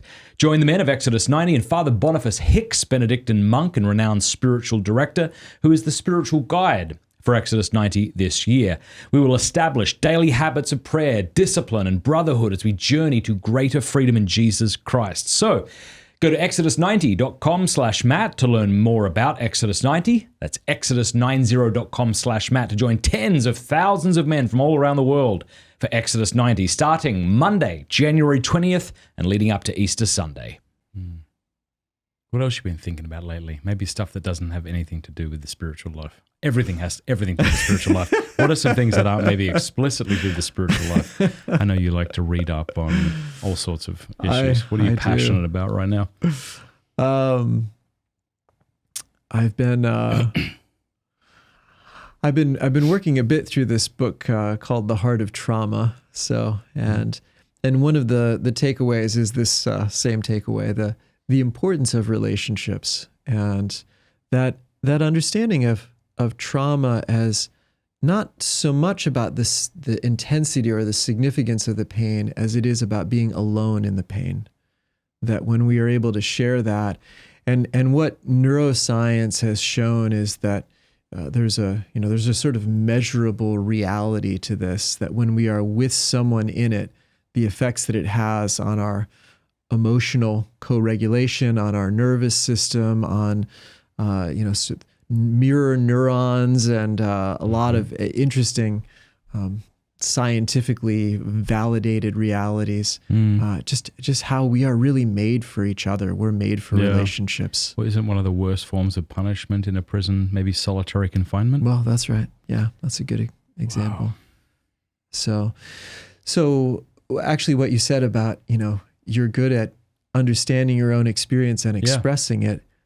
And that actually does a lot to be able to share it with someone who can receive it. 100%. When we can be in it together. This is Aquinas' like third or fourth remedy for sorrow. The sympathy of friends. Yeah. And the example he says is, a burden is easy to carry when shared. He also has this beautiful line, I'm not sure if you've read it recently, but he says, when I see the concern for someone, for me, I feel loved by them.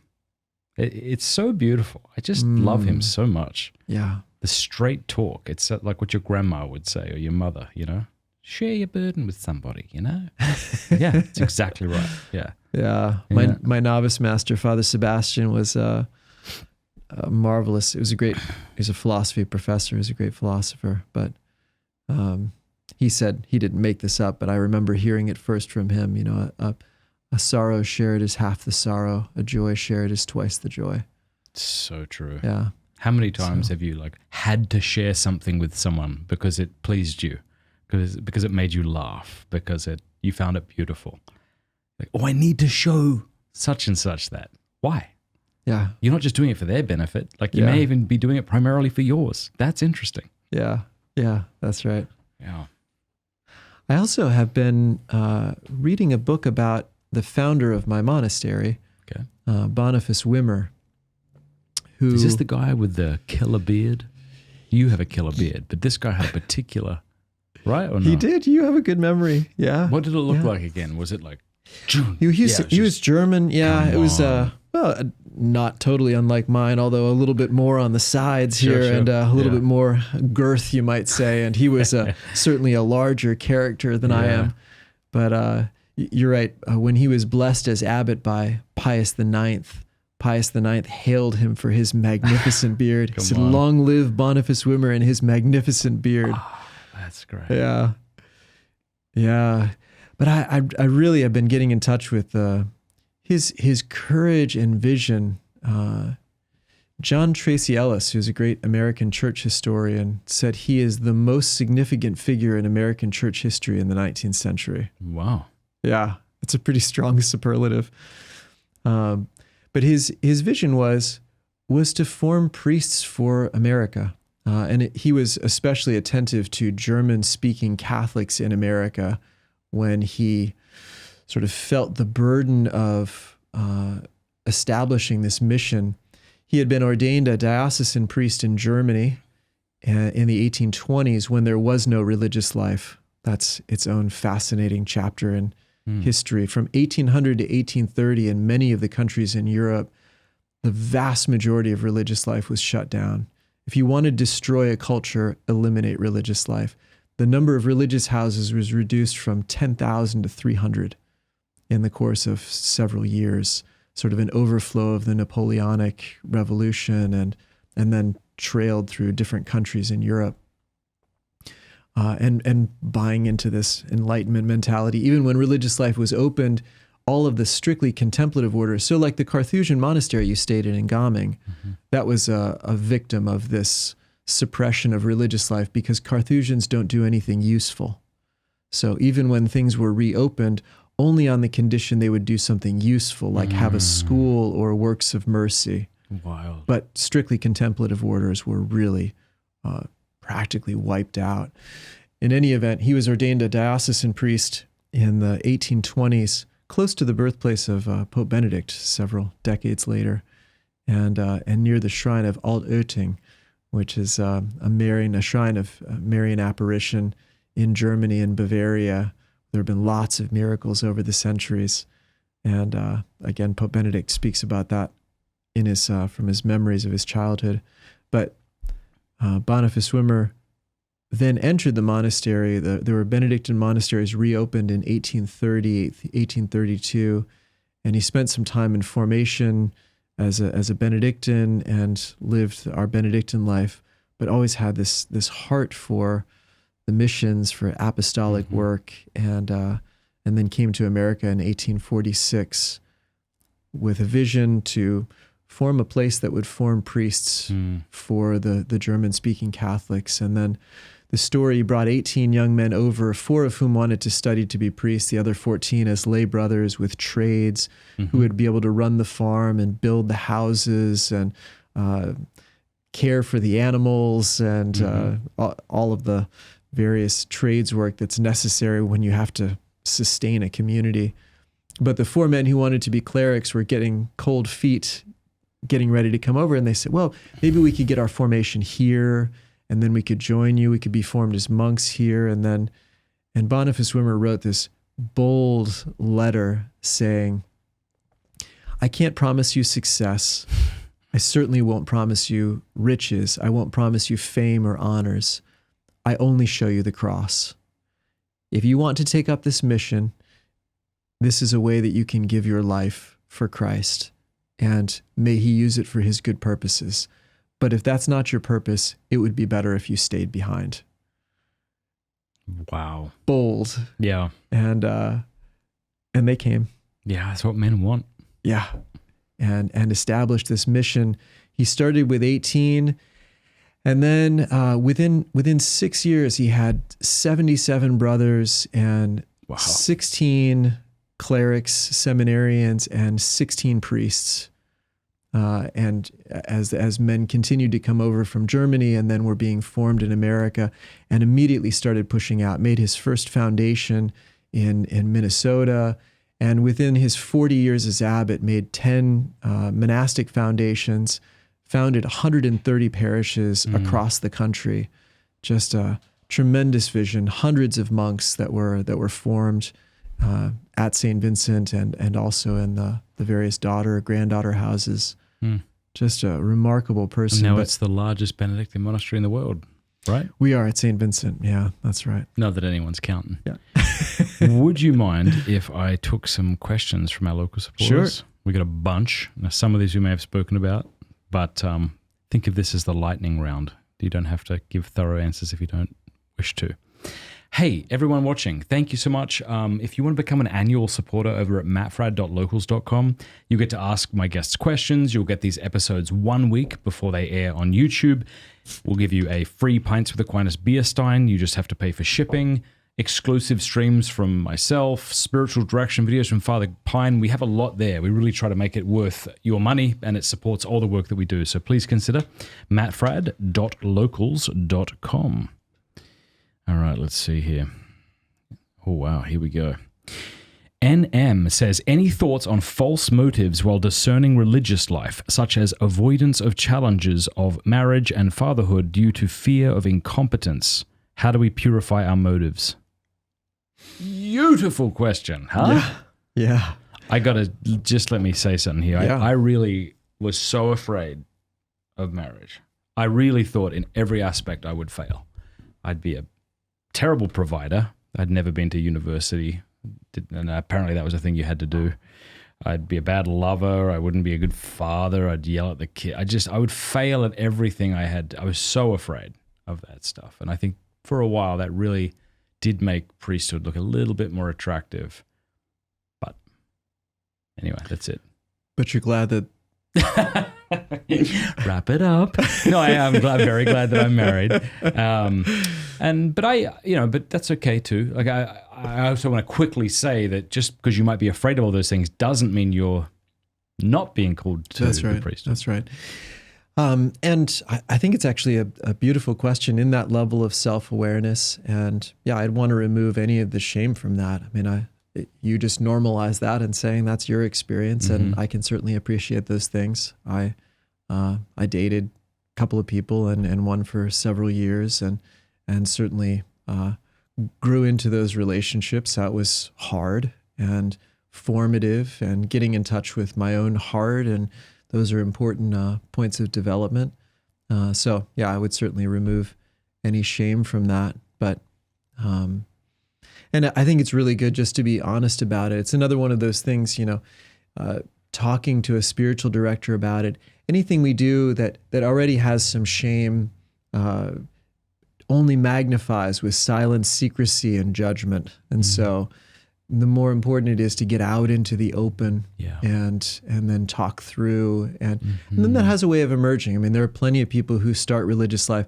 I started with a class of 6, and 4 of my classmates discerned out from 9 months in to 3 years in. And 3 of them have beautiful marriages and really said they learned to love in the monastery, really learned to accept themselves and receive that unconditional love from brothers and fathers in the monastery. And that really made it possible for them then to go out and have beautiful marriages. Roy, I won't say his last name because this sounds like a very personal question. If your wife reveals to you that she bewitched your relationship, cursed you, maintained her beliefs in witchcraft, and read your fortune with tarot cards both before she joined the church and after, are you obliged to at least pursue an annulment? Is it okay for your soul if for some reason the church doesn't acknowledge the obvious nullity? Also, a quick checklist of what the faithful servant should confess after the annulment. So do with that what you will. So it sounds like that all happened even before the marriage. Before and after. Before it sounds and like after. yeah. Yeah. Yeah, I would certainly say separation seems like a pretty good approach. And yeah, and an annulment. I mean, how obliged is maybe a little bit strong, but Yeah. I think it's certainly advisable. Yeah, so it sounds like she's revealing this to him recently. She reveals to you that she bewitched your relationship, cursed you, maintained her beliefs in witchcraft, and read your fortune with tarot cards, but before she joined. So she joined the church at some point, but she's still continuing these practices. It sounds like these things have been revealed to him after the fact. Now, we're not in a place to make any kind of judgment, and the church presumes all marriage is valid until proven otherwise. That's right. What about as far as fear is concerned? Like, should a Christian be afraid of curses? One thing I noticed while reading the scriptures is the scriptures don't treat curses lightly, even though we might in our modern sophistication. The Bible doesn't treat these things lightly. Yeah. How do you mean that? Well, I mean, it's a real thing that happens. Witchcraft exists. Curses apparently exist. But I just think in our modern scientific age, we tend to dismiss witches or curses as just sort of silly things or pretend things. Yeah, certainly not pretend. I like to make the analogy, a curse is a maleddiction, which would be the opposite of a benediction, so the opposite of a blessing. And just as we know very well, just because you bless somebody, they don't suddenly become Catholic.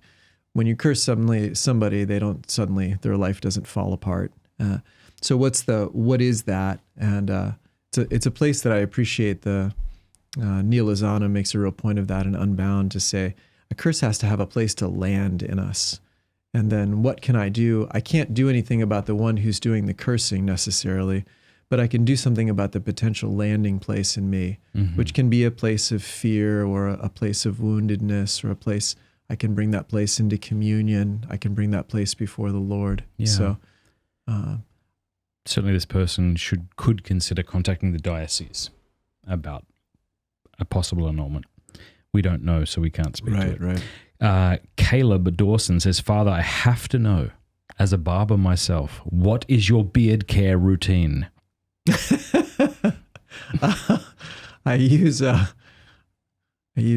and Shoulders shampoo, conditioner, and I brush it. And that's it. And that's How it. much hair do you lose a day? A day? I don't know. Do you find it's always kind of coming out? It's always coming out. And did it worry you when that first started happening? Like, oh no.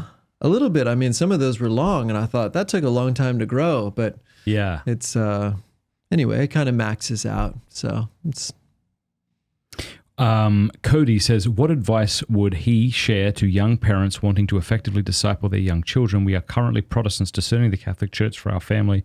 We are most concerned about the low emphasis on discipling children in most Catholic parishes. So what was the question about? What advice do you have to young parents who they want to effectively disciple their children? And he's concerned maybe as someone looking at the Catholic Church, that we don't do a lot of that in Catholic parishes. I see. I'm sure that's more true some places than other places.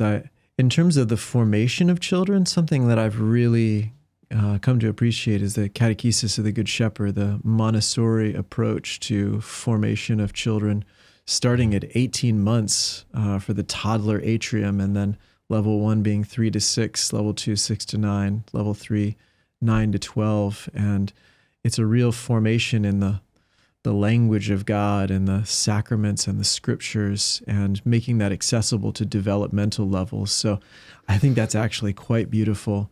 You have children who really become contemplatives in the way that they receive the Word of God. And but in terms of other programs of discipleship, even into the teenage years, so beyond something like Catechesis of the Good Shepherd, it does seem to be a little bit more dependent on who the youth minister might be, or what sort of groups might be available in the parish. I think Life Teen has done good things in some places. Anyway, different programs, certainly whatever, Net Ministries or something. There are a lot of programs for evangelization. It's not actually my forte, neither is parish ministry. But then I think also, I mean, certainly in the family, the parents are the primary formators of their children. And then I think forming those Catholic friendships. I mean, I'm inspired by, now his name slipped my mind. Who was here when Jordan Peterson was here? Your friend? John Henry? John Henry, yeah. Between you and John Henry, the way that you have encouraged each other in the formation of your children, and, some of those family friendships, I think a lot of beautiful things can take place. Nate Klein asks, he doesn't know me or any specifics about my life. Can he answer why I don't have the courage to join the church? My current church, Pentecostal denomination, hasn't answered my questions, but is looking to find me some apologetics, but listening to people like Trent, Jimmy, Joe, Tim, Keith Nestor, and Matt Fraddy, the baddie, have given me all the answers. What's wrong with me? He wants to know. Can I start? Yeah. There's nothing, maybe you're a coward, and maybe that's what's wrong with you. But also, this is a really difficult decision. Yeah. When you change churches like this, that's a big leap in the dark, especially because you probably don't feel certainty, or if you do, it comes in waves. And a lot of your friends, maybe even your employment, revolve around your current denomination. So fear is somewhat appropriate. I would say just be gentle with yourself and say to the good Jesus in your prayer, Lord, I love you. I only want to honor you. If I'm not honoring you by joining the Catholic Church, slam the door shut and prevent me from entering into this. Something like that. No, I think that's beautiful. I also would say it's not merely an intellectual decision. So there's some dimension of trust that's in faith, and then this is a matter of also entering into relationships, communion, entering in and having somebody to support that step is really vital. The role of sponsors, which I wrote a licentious thesis on, goes back to the early church, that you would have someone to present you to the bishop, but somebody that knows you well enough to support you. And I think courage grows in communion, in relationship. So I think that's also a vital part of it. It sounds like he's done all the intellectual work, and it's not a matter of intellectual objections, but there are other things that... I think I was talking to Keith Nestor, who's fantastic. He's got a great YouTube channel people should check out. I had him on the show, and I believe it was him who said he approached Steve Ray, apologist Steve Ray, at one point and said he's really considering and nervous about joining the Catholic Church. And he went, either join the church or turn and run and never look back. And I think what he meant by that was it will haunt you forever. Like where you're at right now, like you got two options. You can join it or stop playing with it, because it'll... I'm not sure exactly what he said. It made sense when Keith said it anyway. You ever do that? You share a story that you think is going to be super profound and everyone's like, I don't know if that's... Orthodox. All right, anyway, go and watch the show. Christopher says, thanks so much for all your wisdom. I'm going to be coming into the church after RCIA this year. I could use some guidance on my relationship with Mary. I love praying the rosary, and I've seen the graces from this devotion in my life. How do I explain this to my Protestant friends? The idea of consecration sounds great, but my old prop brain says that's too far. Any advice? Well, I wrote a consecration called The Fruit of Her Womb.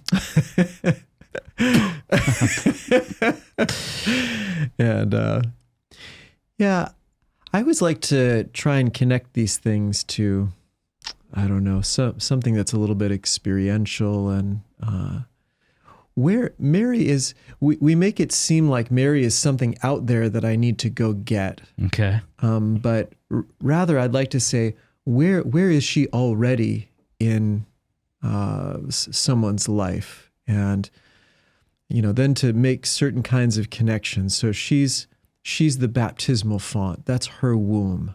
So as you were immersed into that, and that's actually a line from St. Augustine, we are baptized into the womb of Mary until we are born into eternal life.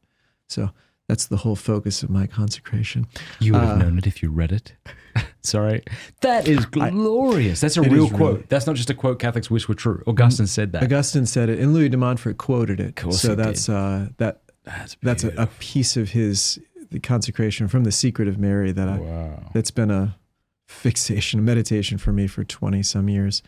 But to be in the womb of Mary, to be in that total embrace. So there are ways that we're already in her, receiving from her. And Louis de Montfort's simple idea is, well, the only way you got Christ is through her.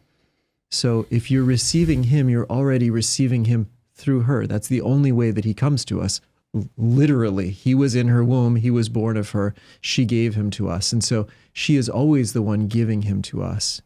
Or we could think of it also as she's the place I am when I encounter him. So that, we see a lot of these connections in Scripture, the Mount Zion or the holy city, or the place in which we meet Christ is always the arms of Mary, the womb of Mary, the presence of Mary, because she's also the church. She's the church's perfect center, the type and figure of the church's perfection in heaven. And so the same way that we receive Christ in the church, through the church, in the midst of the church, it's almost my relationship with her starts in a way of just paying attention to what's already around me. I'm already in her. I'm already with her. Mm-hmm. And then I can start to learn the tenderness, the maternal qualities, the generosity, the openness, the way that she invites me to meet him, the way that she's sensitive to my needs, the way that she's praying for me. So many other things sort of cascade. It's really the way that we come to it. Just as a child, every child really meets the father through the mother. So a child emerges from the mother into the world and lives, in a sense, in the mother's arms and learns the father's name through the mother. And so really our encounter with Christ is always in her and with her and through her. That's just already happening. But a lot of children, move away from their mother, and that, anyway, we're tempted to leave her behind or not notice her, take her for granted. It's just sort of being aware of what's already there in a way. That's beautiful. I would say much more superficially, because that was beautiful and profound and deep. I would say that sometimes it helps to use different words that scare us less. So if consecration freaks you out, like entrustment might not. Yeah, that's good. The language that John Paul II used at times. We give ourselves to Mary. Well, why would you pray the rosary? Well, because the saints are not dead. They're more alive than we are. And I can ask you to pray for me without usurping the authority of Christ and mediation of Christ. I can also pray for those in heaven. We seem to have good evidence from Revelation that the elders are taking our prayers and giving them to the Lord. So, and this is something, that I think that was understood in the church up until shortly after the Protestant Reformation, at least in some strands. So, yeah, there you go. There's a lot of people converting.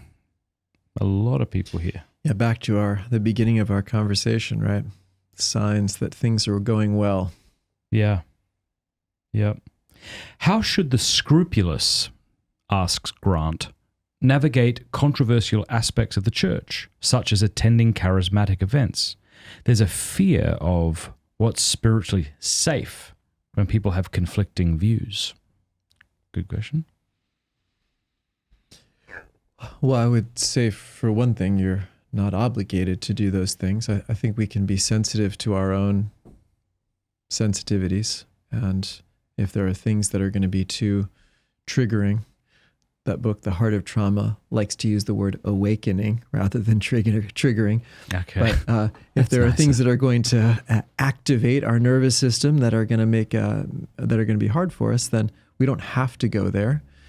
And then the other thing, a lot of times with scrupulosity, it's more heightened or less heightened at different times. And so I think being aware of where one is in the moment and not letting the scrupulosity make the decisions for us is can be helpful. But also if I'm too activated right now to do that, okay, but maybe in a clearer frame of mind, I can see a little bit more clearly what's good, and I can enter into it and receive from it.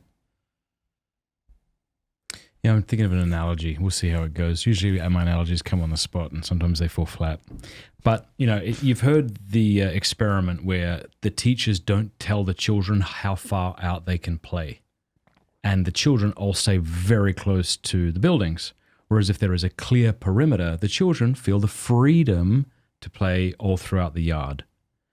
I think today, many Catholics feel like the perimeters are blurry, perhaps because of bad leadership, perhaps because we believe what we believe about Pope Francis, perhaps because of what we're being told from certain traditional-leaning people online. And so we're really kind of like those children in the first example, just like frightened that we're going to go too far or something like that. And then what happens, imagine this in the first situation without the boundary, that the children start drawing the boundaries for the other kids since the parents or the teachers aren't doing it. Wow. And I feel like there's a lot of that in the church today. Yeah. There are a lot of people who are well-meaning, who love Jesus Christ, who want to be faithful to him, drawing boundaries for other Christians when it was never their job to do so. And so they'll say something like, you have to pray the rosary every day or else you're not really doing what you should be doing. Right. That's not a boundary the church has taught. That's right. You have to be devoted to Our Lady of Medjugorje. That's not something the church has said. You have to go to Mass every day. Nope, you don't. You shouldn't be going to the Novus Ordo. Church definitely never said that. Shouldn't be going to charismatic meetings. Okay, so I think I really am still a fan of this. And I think this advice frustrates people who are scandalized by the lack of boundaries being set. Nevertheless, I think it's good advice. We shouldn't demand uniformity where the church allows diversity of opinion or custom. Amen. And so if the church hasn't condemned things like what you're referring to, I don't know the specific group, then you shouldn't either. And you should feel the freedom of a son of God to attend it. And just like you said, if you feel uncomfortable there, then you don't have to go there. Beautiful. But not to allow our brothers and sisters who might be reacting to the lack of boundaries to draw the boundaries for you. That's right. Yeah, that's a great analogy. Yes. Seth says, any tips for someone who is trying to discern if the person they are dating is the one they should marry? I am also trying to discern if I should stop dating and go to the seminary. Whew. That's Yeah. it's intense. Yeah, I think it's great to ask the question. I guess I'm always interested. The kind of question I would ask my own directee is, what brings you together? When you feel closest to God, what are your thoughts about this person, about marriage? When you're at your best. Mm-hmm. And does she make you your best? Do you feel like she brings out the best in you? Yeah. Maybe. And so I think starting from that point and then, exploring from there, why, and then, maybe the opposite, why wouldn't you? And what are the difficulties there that you may be moving away from? I think one danger can be just doing too much of this in our heads. So there isn't sort of a right answer in itself. There's only a right answer for you in this circumstance. Even that is a right answer anyway, but it has to be discerned by you in this circumstance. It's not like priesthood is better than marriage or something like that. You can't sort of turn this into a logical puzzle. We need to be in touch with what's happening interiorly how the Lord is speaking and guiding. And I was once given advice for a good fella named David, different David, who was part of my net ministries team as I was discerning dating Cameron or not. And I felt really strongly about her. I also felt really strongly about becoming a priest. And he said, Matt, you can't walk two paths at once. You'll split yourself in half. It sounds like the Lord is making a sound with Cameron. And if you were laying in bed at night and you heard a sound, there's a sense in which you might be obligated to go and inspect what that thing was. I think you need to inspect what that thing was.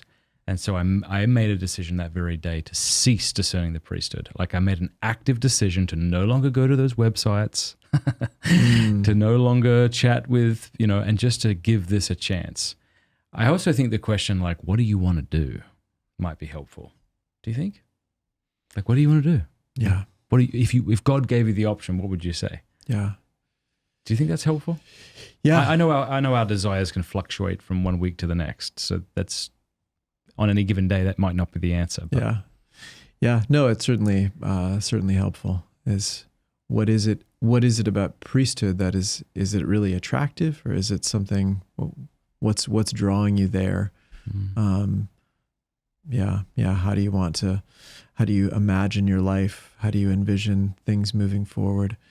St. Ignatius provides these questions like, what do you wish you did on your deathbed? If you look at the end of your life, where do you wish that had gone? Not yelled at my kids. Probably said, it's okay that you're eating a cookie without a plate under you and you're dropping crumbs everywhere. That's fine. I don't even care. Instead of being like,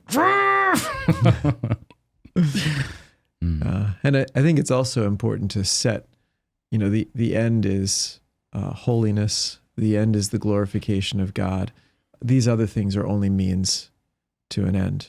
And as we move, so I think there's also a temptation to think that there's some kind of right answer out there somewhere. The question is, at this moment in my life, what is the best possible path for me to become a saint? Yeah. For me to glorify God and for the salvation of my soul. And as I make certain decisions, that may adjust, that may change. What might have been the best thing for me, but then I took a little different path, became a little different thing. Yep. So, yeah. Beautiful. Yeah, there is that sense among new converts, and I had it too, that there was this invisible line I had to walk. And that line was what I thought was God's will. And I was just really afraid that if I step outside of that, that's me, done. One of the most consoling memes I've ever seen was when God placed a call on your life, he factored in your stupidity. Do you know how comforting that was to me when I read that? It was the greatest thing I think I've ever read. Nice. Father Boniface, thank you so much for coming on the show. Did you have a book you wanted to promote, or did you go get books to promote? I feel like I could have done that smoother. I'm sorry. What have you written lately? I just published a book on the Mass. What? Actually, yeah. You did, The yeah. Hidden Power of Silence in the Mass. Yeah, I could have brought books. That would have been good. I have boxes, literally boxes of books in my car, and didn't bring a single copy up. But speak to a couple of them, because I actually asked someone recently, I'm like, you know who Father Boniface is? He's coming on the show tomorrow. Like, I'm reading his book on personal prayer. They say they absolutely I think personal prayer has really hit. I think it's the highest selling, although all of them have done pretty well. So I wrote with Father Tom Acklin, my confrere and my spiritual father, a book on spiritual direction and a book on personal prayer. And the personal prayer book is anyway, I think has a pretty wide reach. It's deep, it's hardback, it's a couple of 100 pages, but I think it leads people into prayer. Just in reading it, it really tries to express the truth of the spiritual tradition, but really in terms, Father Tom and I do a lot of spiritual direction, so we try to express things through human experience. What does this look like in real life? How does this feel in human experience? And to make that as tangible as possible. And then the third book I wrote was on St. Joseph, Through the Heart of St. Joseph. And it's really about, you could think of it as an application of personal prayer to a devotion to St. Joseph. How do I develop a relationship with St. Joseph? Mm-hmm. So it's really meant to foster that. The fourth book was The Fruit of Her Womb, the 33-day consecration to Jesus. And that's about really entering into the womb of Mary. It's 33 days of readings and meditations, some prayers. How does it differ from other 33-day? What makes yours different? Why should I choose yours? Yeah, that's a great question. It is so Louis de Montfort didn't actually sketch out all the details of a consecration. He gave the themes, and he gave sort of a bit of a big picture. 12 days of emptying of the spirit of the world, a week of self-knowledge, a week of knowledge of Mary, a week of knowledge of Jesus. But he didn't describe writings. He indicated some prayers, not all of them. So I flesh out his structure, and then I just make a little shift around. He obviously talks about slavery. I just feel like you can't do that well in the modern day without gathering up a lot of other connotations that make things confusing. And so I take this word from him that we talked about earlier, that Christians are baptized into the womb of Mary until they are born into eternal life. And so a fetus in the womb is even more surrendered than a slave. And so the choice to be in the womb of Mary is that Beautiful. radical surrender, Yeah. but with the tenderness of the mother rather than the harshness of chains.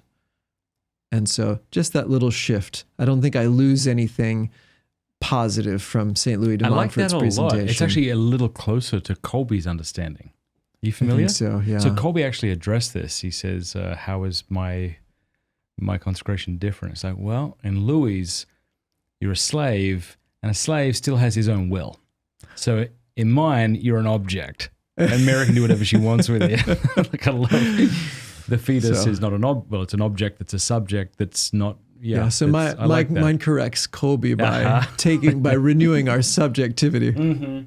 Yeah, and yet still not having a will of our own. I like that. So a total Gosh, surrender. I wish I had that book on me. I know you gave it to me a long time ago, but I don't think I have it anymore. I'd love to do it. I'll give you a copy. Yeah. We just. Well, who did you publish it with? So the first two are with Emmaus Road. Good. The first three, rather, through St. Joseph. But Sophia Institute Press published the 33-day consecration. Great. And then the most recent one, which is The Hidden Power of Silence in the Mass, a guide to encountering Christ in the liturgy. That's Sophia too. And that's also Sophia. Excellent. Yeah, really trying to foster deeper interior participation in the Mass, as much as and it's all focused on the new rite of Mass, although I appreciate very much the old rite and have celebrated it, high Masses and solemn high Masses and all of the things, but sort of with an insight from the old Mass, but then how to really enter into the new Mass. We know that there's more speaking happening in the new Mass. When you attend, the Novus Ordo, you do more speaking than you would do in the old Mass, but still like 95% of the time you're not speaking. That's true. Yeah. So what are you supposed to be doing during that 95% of the time? Yeah. Waiting for the next speaking part? Yeah. Clearly not. So that's sort of what I try to sink my fingers into, is how do you nice. pray interiorly through the different movements of the Mass. Good. Father Boniface, God bless you. Thanks for being on the show. Great to be with you, Matt. Thank you.